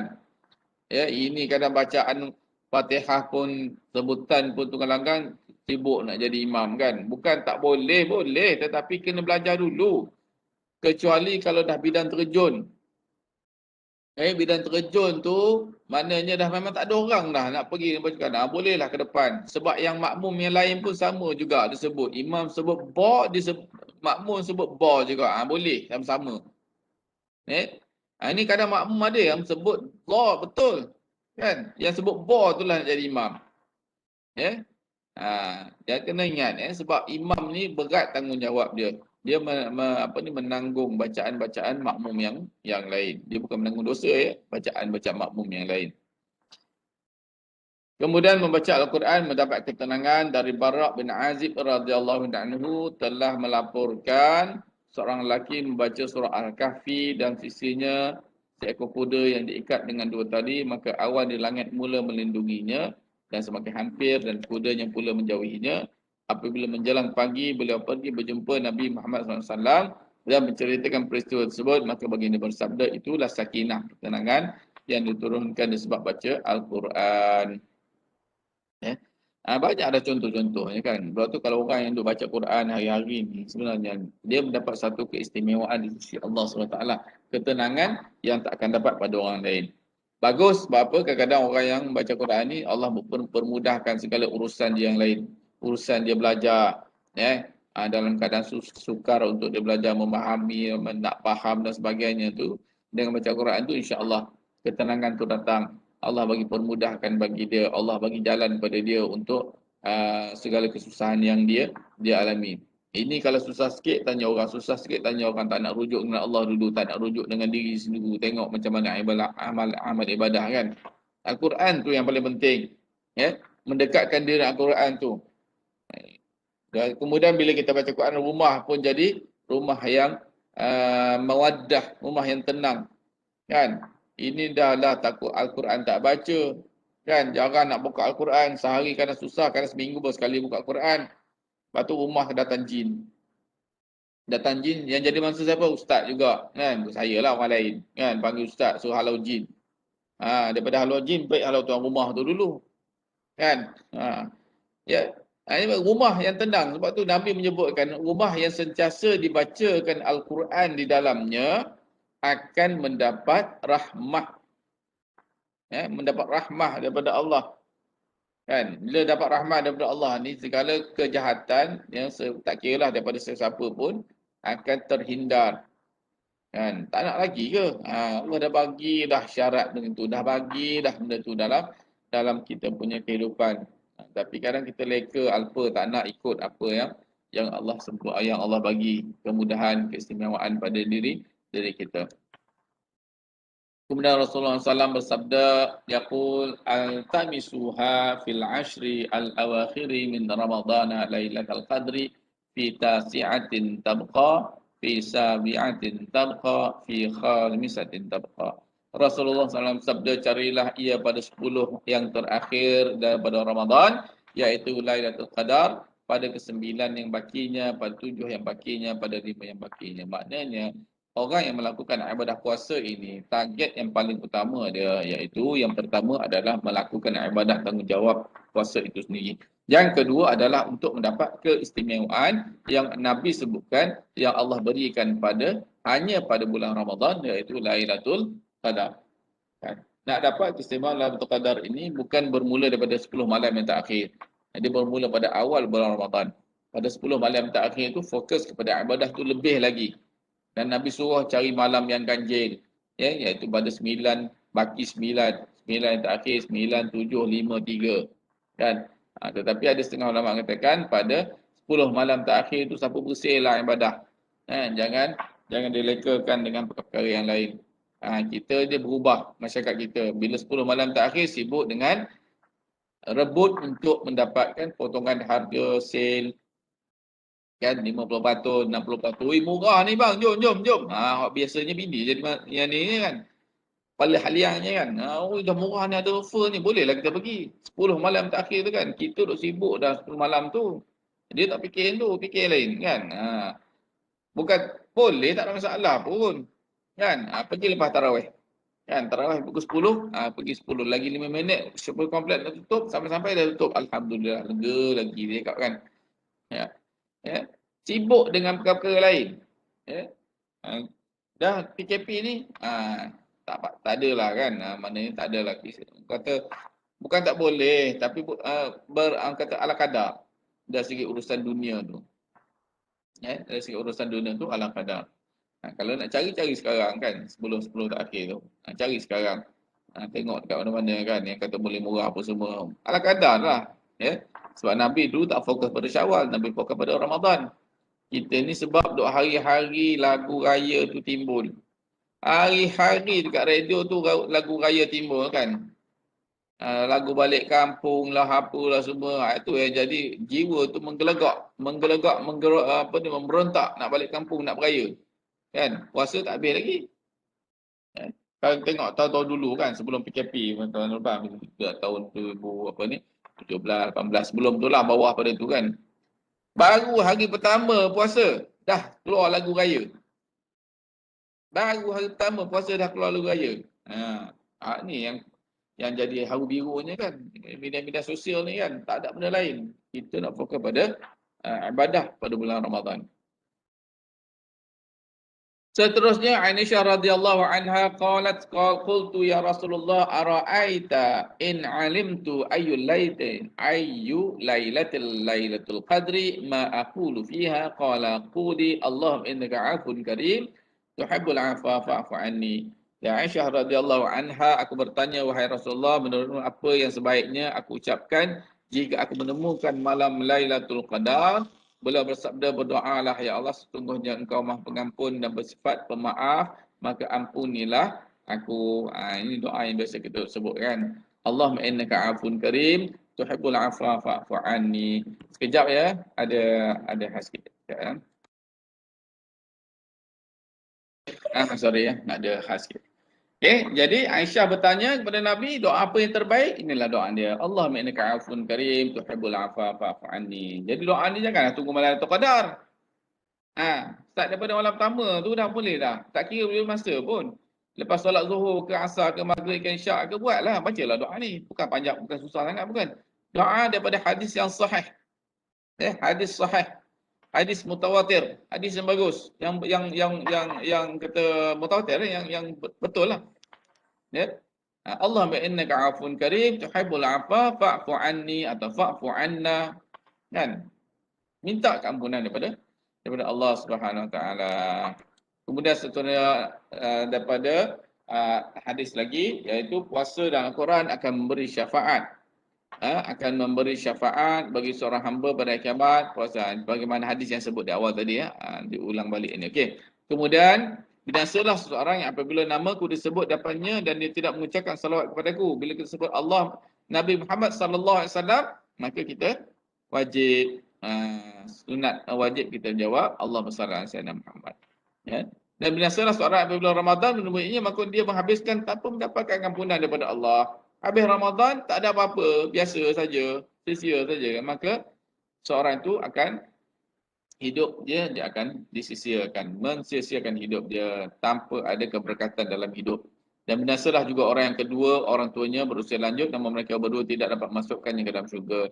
Jadi kalau dah ada mak ayah yang tua, yang sakit tu, doakanlah, banyakkanlah doa kepada mereka. Kita faham dalam nak menjaga orang tua ni banyaklah kerenah-kerenah dia.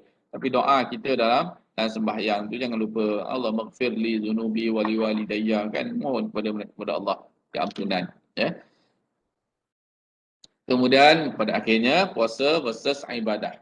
Puasa ibadah versus puasa adat tarawih. Saya dah sebut tarawih akhir, sale raya. Time tu lah supermarket nak buat sale raya potongan hari-hari terakhir ni kan. Dia nak lekakan kita dari beribadah pada 10 malam terakhir. Hiburan versus Al-Quran. Puasa versus cuai solat, kan. Puasa tapi solat tak buat, tak ada guna. Sebab penentu kepada terimanya ibadah lain melalui solat yang kita buat. Lapar versus membazir, kan. Bulan puasa ni janganlah suka membazir sangat, duk beli tu beli ni, kan. Lepas tu tak habis buang saja, kan. Ala kadar saja, kan. Kalau kita makan dah kenyang tu memang tak nak selera lah makan benda lain, sebab nafsu pada masa tu nak makan, kan. Nak makan saja, bukan nak makan semua benda, nak makan saja. Kemudian 1 Ramadan versus 1 Syawal, jadi jadikan ini sebagai benteng ataupun kayu ukur bagaimana kita menilai puasa kita di penghujung akhir Ramadan. Jadi saya rasa sekadar itu dulu perkongsian kita pada petang ini. Harap apa yang kita kongsikan itu dapat mengambil kita beriktibar dan istiqamah kita dalam melakukan amalan-amalan kebaikan sepanjang bulan Ramadan, ya. Apatah lagi masuk 10 malam yang terakhir ni, istiqamahnya kita dalam melakukan ibadah-ibadah yang lain dengan membanyakkan baca Al-Quran, membanyakkan mengkaji Al-Quran, memahami baca ayat Al-Quran.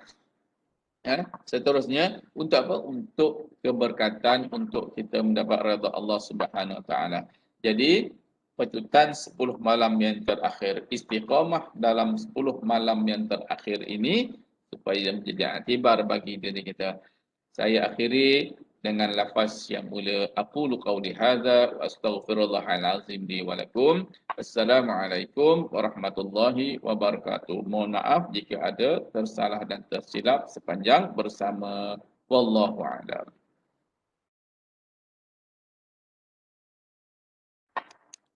Terima kasih diucapkan kepada Ustaz Muhammad Aslam bin Ma'arif di atas perkongsiannya sangat menarik sebentar tadi. Acara kita diteruskan lagi dengan sesi Q&A bagi menjawab soalan-soalan yang diajukan oleh para pelajar di ruangan chat box.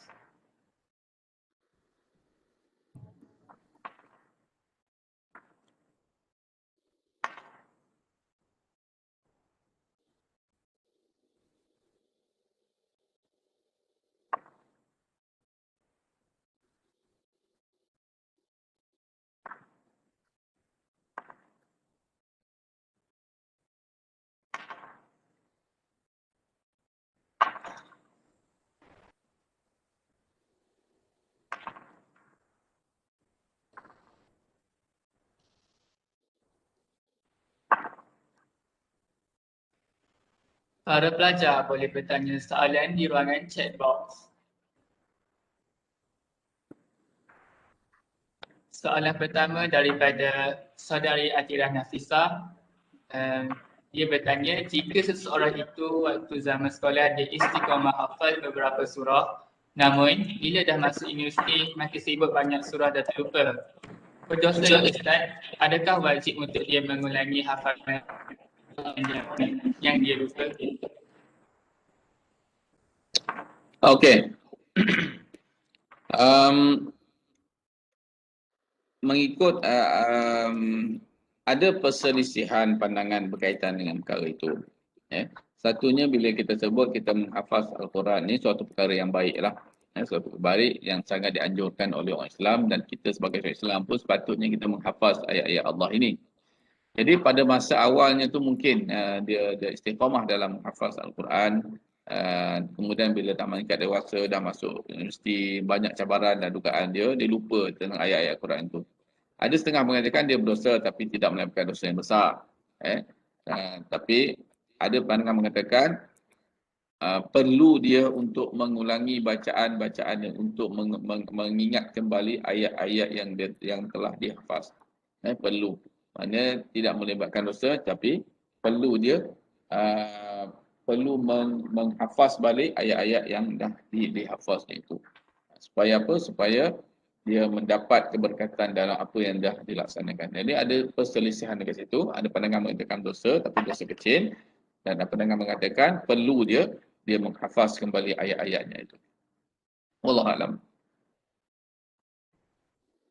Okey, soalan seterusnya daripada saudari Musfira Fidalisa. Assalamualaikum Ustaz. Kalau ada orang bacaan dia elok tapi bila suruh jadi imam dia tak nak, apa hukumnya? Ya. Kalau dia bacaan elok kemudian dia tak nak jadi imam, jadi tak adalah dia jadi imam. Hukumnya tak berdosa lah, tak berdosa. Sembahyang tetap sah. Sembahyang tetap sah walaupun orang yang dia jadi imam tu bacaannya tak betul. Kan? Bukan maksud sekarang ni dari segi afdal ataupun dari segi keutamaan. Bukan maksudnya wajib. Nak jadi imam ni tak wajib. Jadi imam tak wajib. Cuma dari segi keutamaan bagi orang yang mahir dalam bacaan supaya beribadah yang dia buat, sembahyang yang dia buat akan menjadi lebih baik lagi. Ibadah yang dia buat dengan makmum, dengan imamnya menjadi lebih baik lagi. Pahalanya lebih besar lagi berbanding dengan orang yang kurang dari segi bacaannya itu. Jadi orang yang ditolak bila tak ada imam tak ada masalah, dia tak berdosa pun. Sembahyang tetap kena buat juga. Cuma yang jadi masalahnya bila dah dia baik jadi imam. Suruh bila dia baik dari segi bacaan, kemudian bila suruh jadi imam tak nak, pula ditambah dengan tak sembahyang, memang dosa besar lah. Tak ada masalah. Cuma untuk afdal, afdal dari segi sembahyang berjemaah biarlah orang yang menjadi imam. Terutamanya biarlah orang yang baik bacaan untuk jadi imam, terutamanya bacaan-bacaan sembahyang yang bacaan jahar. Jahar ni maknanya bacaan yang terang jelas, contohnya maghrib, subuh, isyak. Kan 3 bacaan yang perlu didengar oleh makmum dengan makmum bacaan imam tersebut. Wallahu a'lam.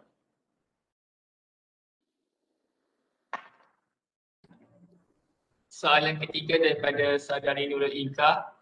Ustaz, kalau perempuan dalam haid semasa bulan Ramadan yang mereka boleh buat untuk penuhkan ibadah walaupun semasa haid? Okey. Perempuan yang haid ini dilarang untuk melakukan ibadah.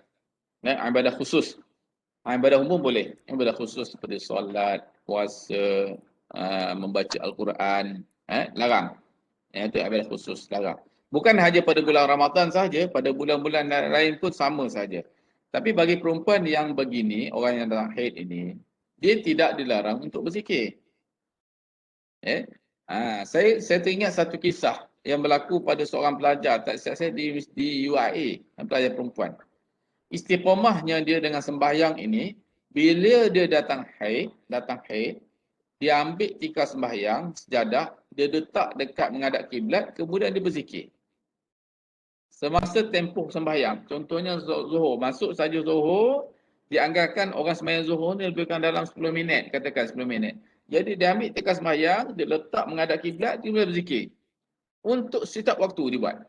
Kalau dia datang haid. Maknanya, orang yang begini istiqamahnya dalam ibadahnya, rindu kepada ibadah itu, kita tak boleh lawan lah cara sekarang ni. Maknanya orang yang boleh saja dibuat. Maknanya orang perempuan yang datang haid boleh dibuat begitu. Tapi malangnya pada hari ini, bila datang haid, dia ambil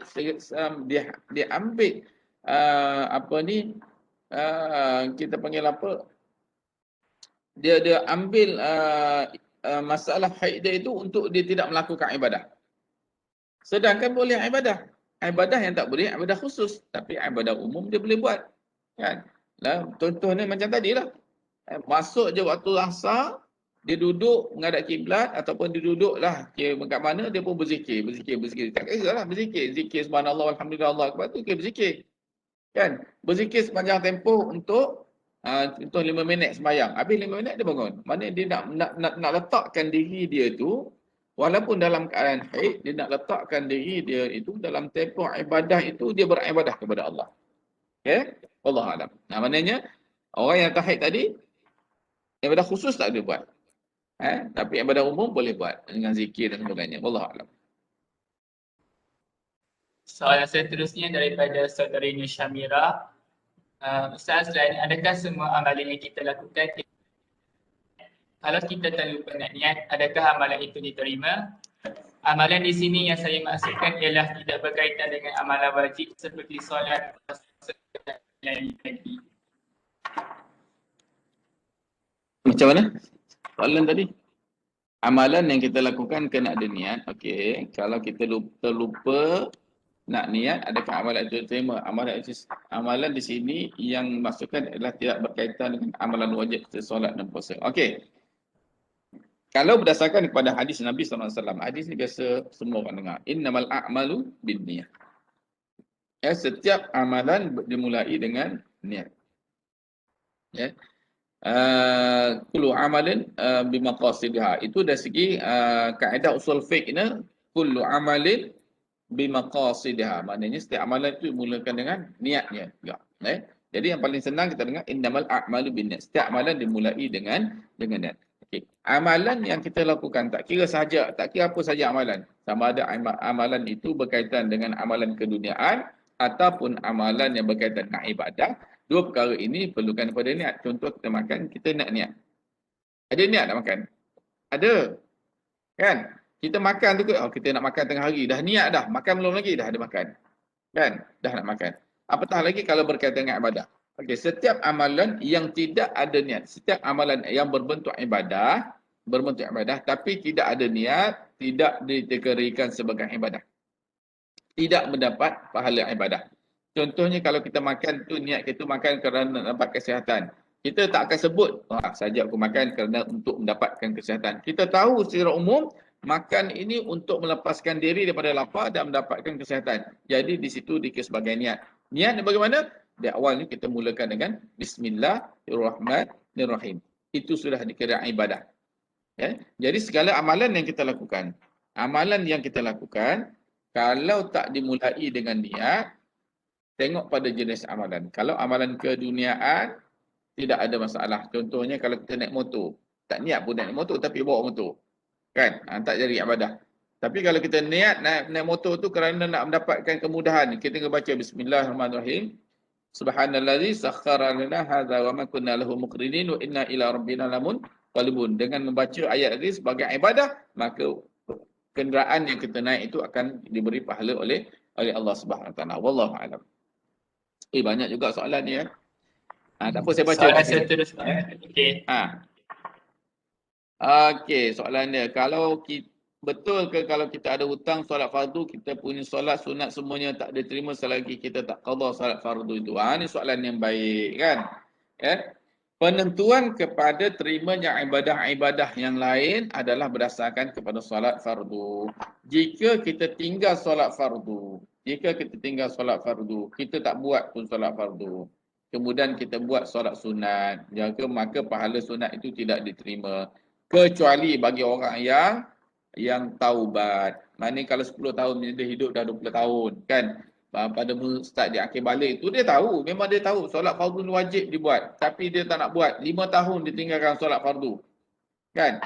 Dalam tempoh 5 tahun itu kalau dia tinggal solat fardu, dia buat solat sunat, maka solat sunat itu tidak akan diterima oleh Allah. Tetapi bila sampai masuk tahun yang ke-6, dia pun insaf, dia ingat bahawa dia dah lama dah tinggal solat. Ya. Kalau mengikut pandangan 4 mazhab, orang yang tinggal solat dengan sengaja 4 tahun, ya, 4 mazhab mengatakan wajib dia qada selama mana dia tinggal. Kalau 10 tahun dia tinggal solat, 10 tahun lah dia kena qada solat dia tu. Itu tak ada perbahasan, tak ada khilaf di kalangan ulama. Ada setengah sebahagian kecil sahaja mengatakan dengan taubat nasuha saja. Taubat nasuha semoga ibadah yang 10 tahun dia tinggalkan itu tidak disiksa oleh Allah SWT. Itu pandangan kecil. Maknanya ada setengah pandangan mengatakan tak apa, taubat saja, buat je solat fardu sebagaimana hari ini, buat je. Tak perlu qada. Tak. Tapi 4 mazhab mengatakan wajib qada. Jadi orang yang tinggalkan solat sunat, solat fardu, kemudian dia insaf. Bila dia insaf, dia buat solat fardu, kemudian dia buat solat sunat, kan? Tapi dia buat solat fardu, dia kena qada dulu solat fardu yang ditinggalkan itu. Kena qada setiap hari, selagi mana dia tinggal. Maka pada masa itu solat sunat yang lain akan diterima oleh Allah SWT. Dengan syarat dia insaf dengan apa yang telah berlaku. Fardu wajib kena qada sebab dikira hutang. Hutang kepada Allah SWT. Kemudian nak bersoal lagi, apa pendapat kalau ustaz penjual makanan rasa makanan yang dimasak bagi tujuan nak pastikan makanan sedap juga. Okey, nak rasa makanan dibolehkan ketika puasa sebab dia rasa tidak sampai kepada halkum. Dia rasa di sekitar lidah.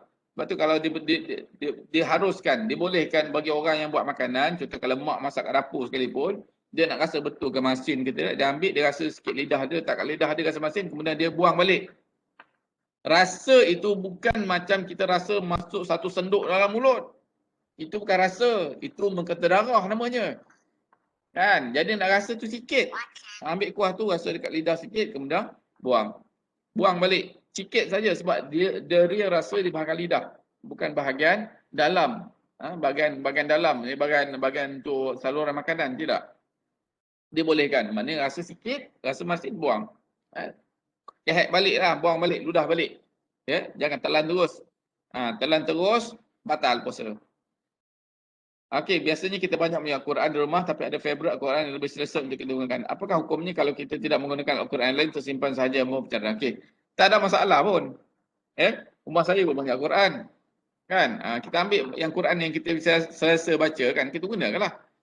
Yang Quran lain tu tak adalah istilah merajuknya sebab kita baca Quran, bukan kita baca kitab. Kita baca intipati daripada ayat-ayat Allah tu. Kan? Al-Quran itu dah dibukukan. Kalau ikut zaman Rasulullah, zaman sahabat dulu, Al-Quran tidak dibukukan. Al-Quran itu diingat dalam kepala. Datang Sayyidina Umar baru dia bukukan Al-Quran. Tak ada masalah pun. Jadi, yang jadi masalahnya bila dalam rumah banyak Al-Quran tapi satu Quran pun tak dibuka.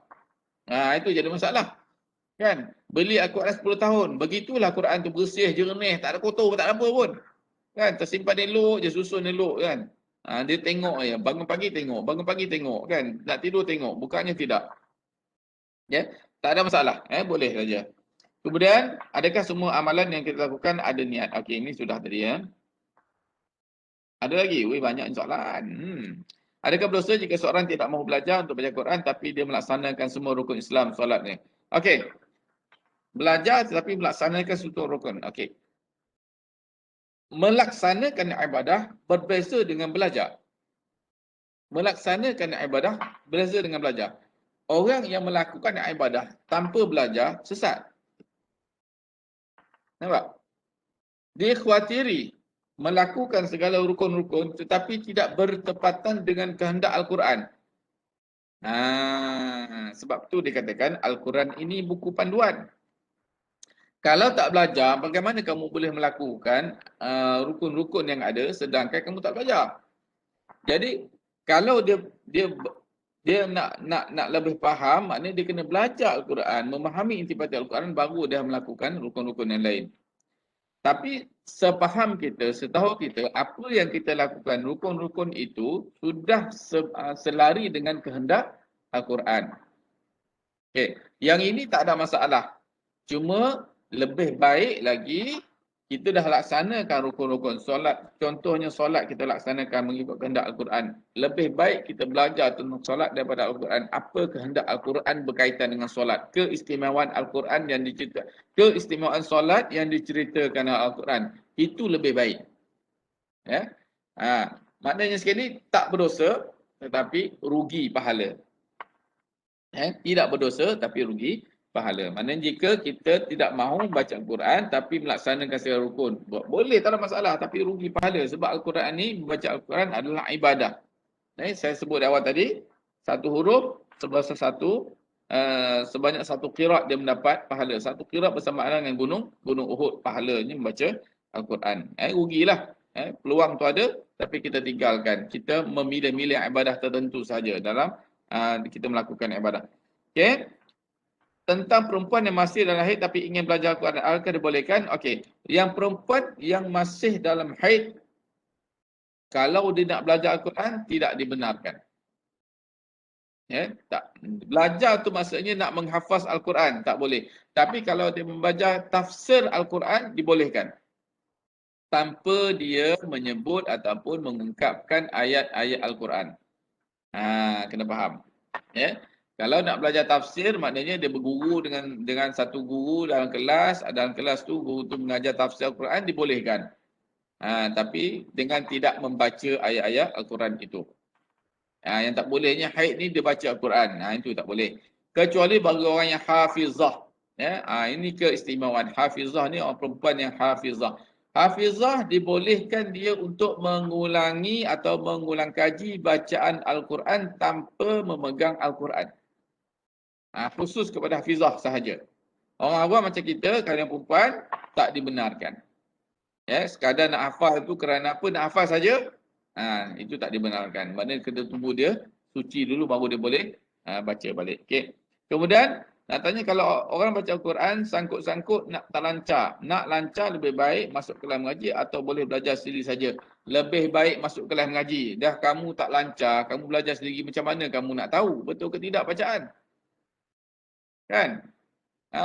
Al-Quran ni bukan boleh kita lancar begitu, kena berguru. Kena berguru sebab dalam Quran ni banyak elemen-elemen yang berkaitan dengan tata cara bacaan, sebutan huruf, makhraj huruf. Kan? Banyak benda-benda yang perlu kita berguru, bukan boleh belajar sendiri. Dia khatiri takut jadi macam yang dekat Amerika tu kan. Sebab belajar sendirilah, Tok Imam perempuan. Kan? Ngikut jantan. Hancur. Risau jadi begitu. Baik berguru. Apa hukum baca Quran melalui aplikasi phone? Hukumnya dapat pahala.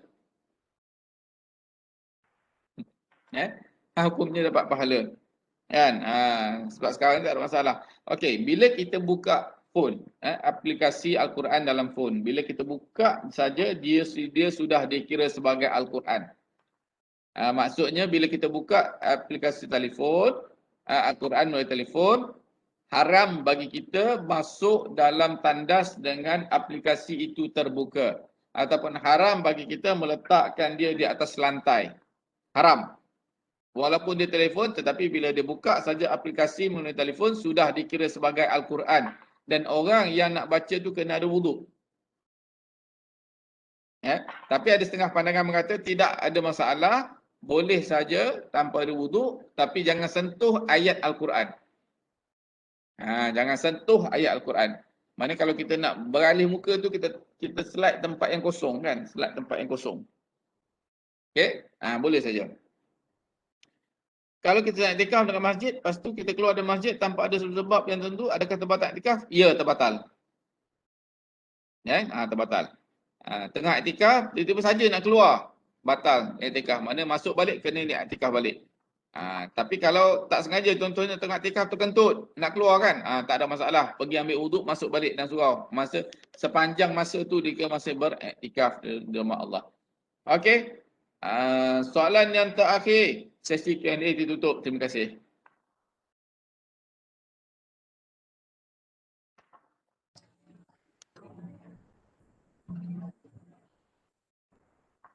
Berakhir sudah sesi Q&A kita sebentar tadi.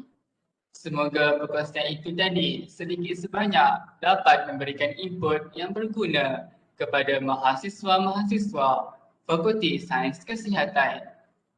Hadirin sekalian, majlis diteruskan lagi dengan menjemput Puan Liana Syahirah binti Muhammad Yamin, Penasihat Persatuan Pelajar Pengimejan Perubatan, untuk menyampaikan sepatah dua kata.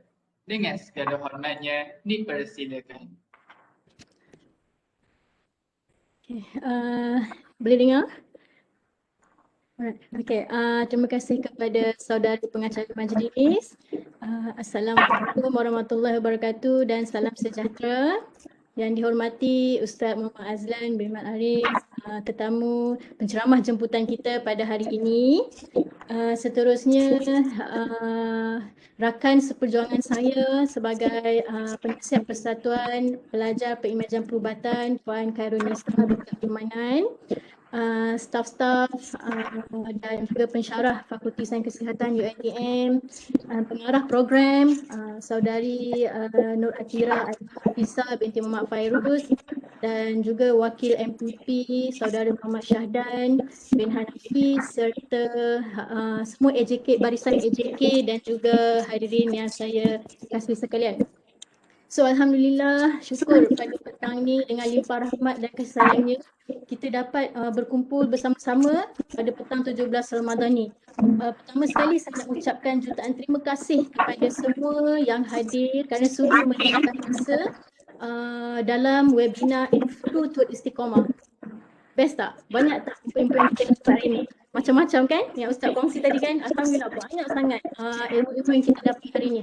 Sebab memang kita nak adakan program ni, kita pilih perkataan infiru tu seperti yang saudari pengarah tadi ada cakap. Infiru tu bermaksudnya daripada surah At-Taubah ayat 41 bermaksud bangkitlah, pergilah. Macam kita towards istiqamah. Jadi harapnya sama-samalah kita dapat beristiqamah dengan segala amalan kita. Macam Ustaz pesan tadi kan, banyak ganjaran. Yang Ustaz cerita tadi even baca Quran semua kan. Jadi saya harap sangat dengan segala perkongsian Ustaz sebentar tadi dapat suntik semangat kita untuk terus beristiqamah. Especially macam Ustaz cakap tadi, lagi 10 malam terakhir ni lagi kita kena kejar. InsyaAllah semoga kita semua dipertemukan dengan malam Al-Qadr. Semoga kita ada rezeki untuk dipertemukan dalam malam bulan yang malam yang mulia itu insyaAllah.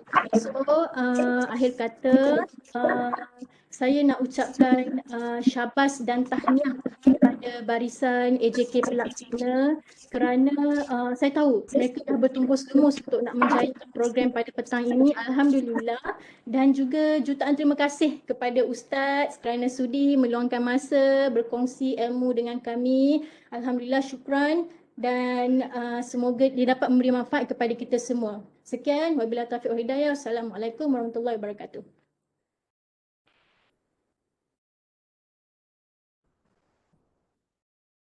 Terima kasih diucapkan kepada Puan Liana Syahirah binti Muhammad Yamin atas ucapan itu tadi. Kini diminta tetamu kehormat dan para hadirin untuk bersama-sama kita menasyidkan doa Rabita.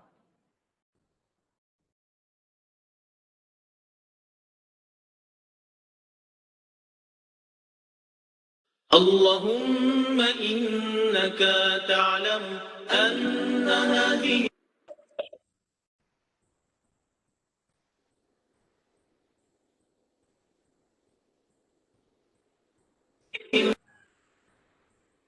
اللهم إنك تعلم أن هذه القلوب قد اجتمعت على محبتك والتقت على طاعتك وتوحدت على دعوتك وتعاهدت على نصرة شريعتك فوثق اللهم رابطاتها وأدم ودها واهدها سبلها واملأها بنورك الذي لا يخبو واشرح صدورها بفيض الإيمان بك يا الله engkau mengetahui hati-hati ini telah berkumpul kerana kasihkan-Mu, bertemu dan patuh padamu, bersatu memikul dakwamu. Hati-hati ini telah berjanji setia mendaulat dan menyokong syariat-Mu, maka eratkanlah akan ikatannya. Kekalkan kemesraan hati ini, tunjukkan ia jalannya sebenar. Limpahkan dengan cahaya Rabbani-Mu yang tak pernah padam, dan lapangkan dengan iman.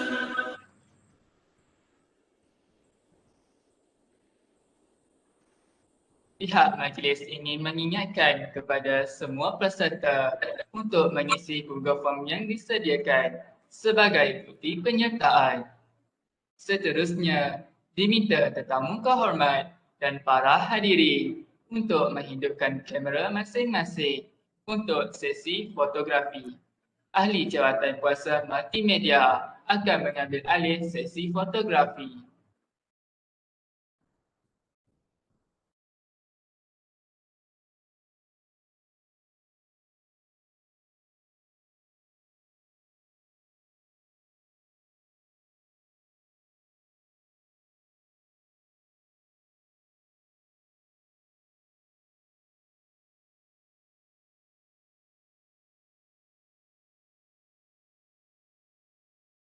Boleh buka kamera ya.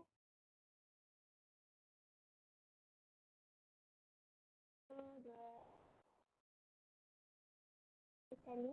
Ustaz Azlan boleh stop share screen. Okey, baru boleh. Saya duk cari button ni lah tadi, tak jumpa.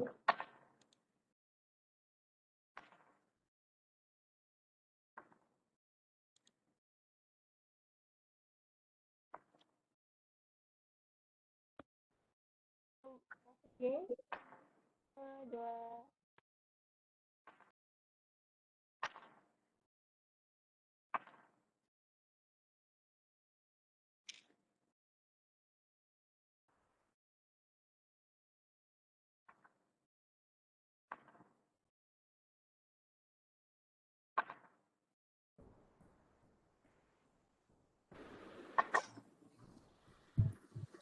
Dengan berakhirnya sesi fotografi itu tadi, maka berakhirlah projek kita pada hari ini. Majlis merakamkan jutaan terima kasih kepada diktif kehormat dan para pelajar di atas kesediaan bersama-sama menjayakan majlis pada hari ini. Saya mewakilkan pihak jawatan kuasa program ini memohon maaf di atas segala kekurangan dan kelemahan sepanjang program ini berlangsung. Sesungguhnya yang baik itu datangnya daripada Allah Subhanahu Wa Taala dan kelemahan itu adalah dari diri kami sendiri. Dengan ini kita tutup majlis pada hari ini dengan tasbih kafarah dan surah Al-Ans. Astagfirullah.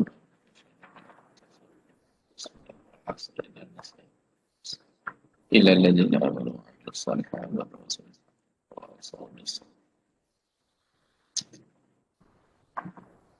Para pelajar diingatkan untuk mengisi link Google Form kehadiran yang akan diberikan di ruangan chat atau mengesan QR code yang terpapar di skrin. Para pelajar dibenarkan untuk keluar daripada platform Webex ini. Sekian, terima kasih.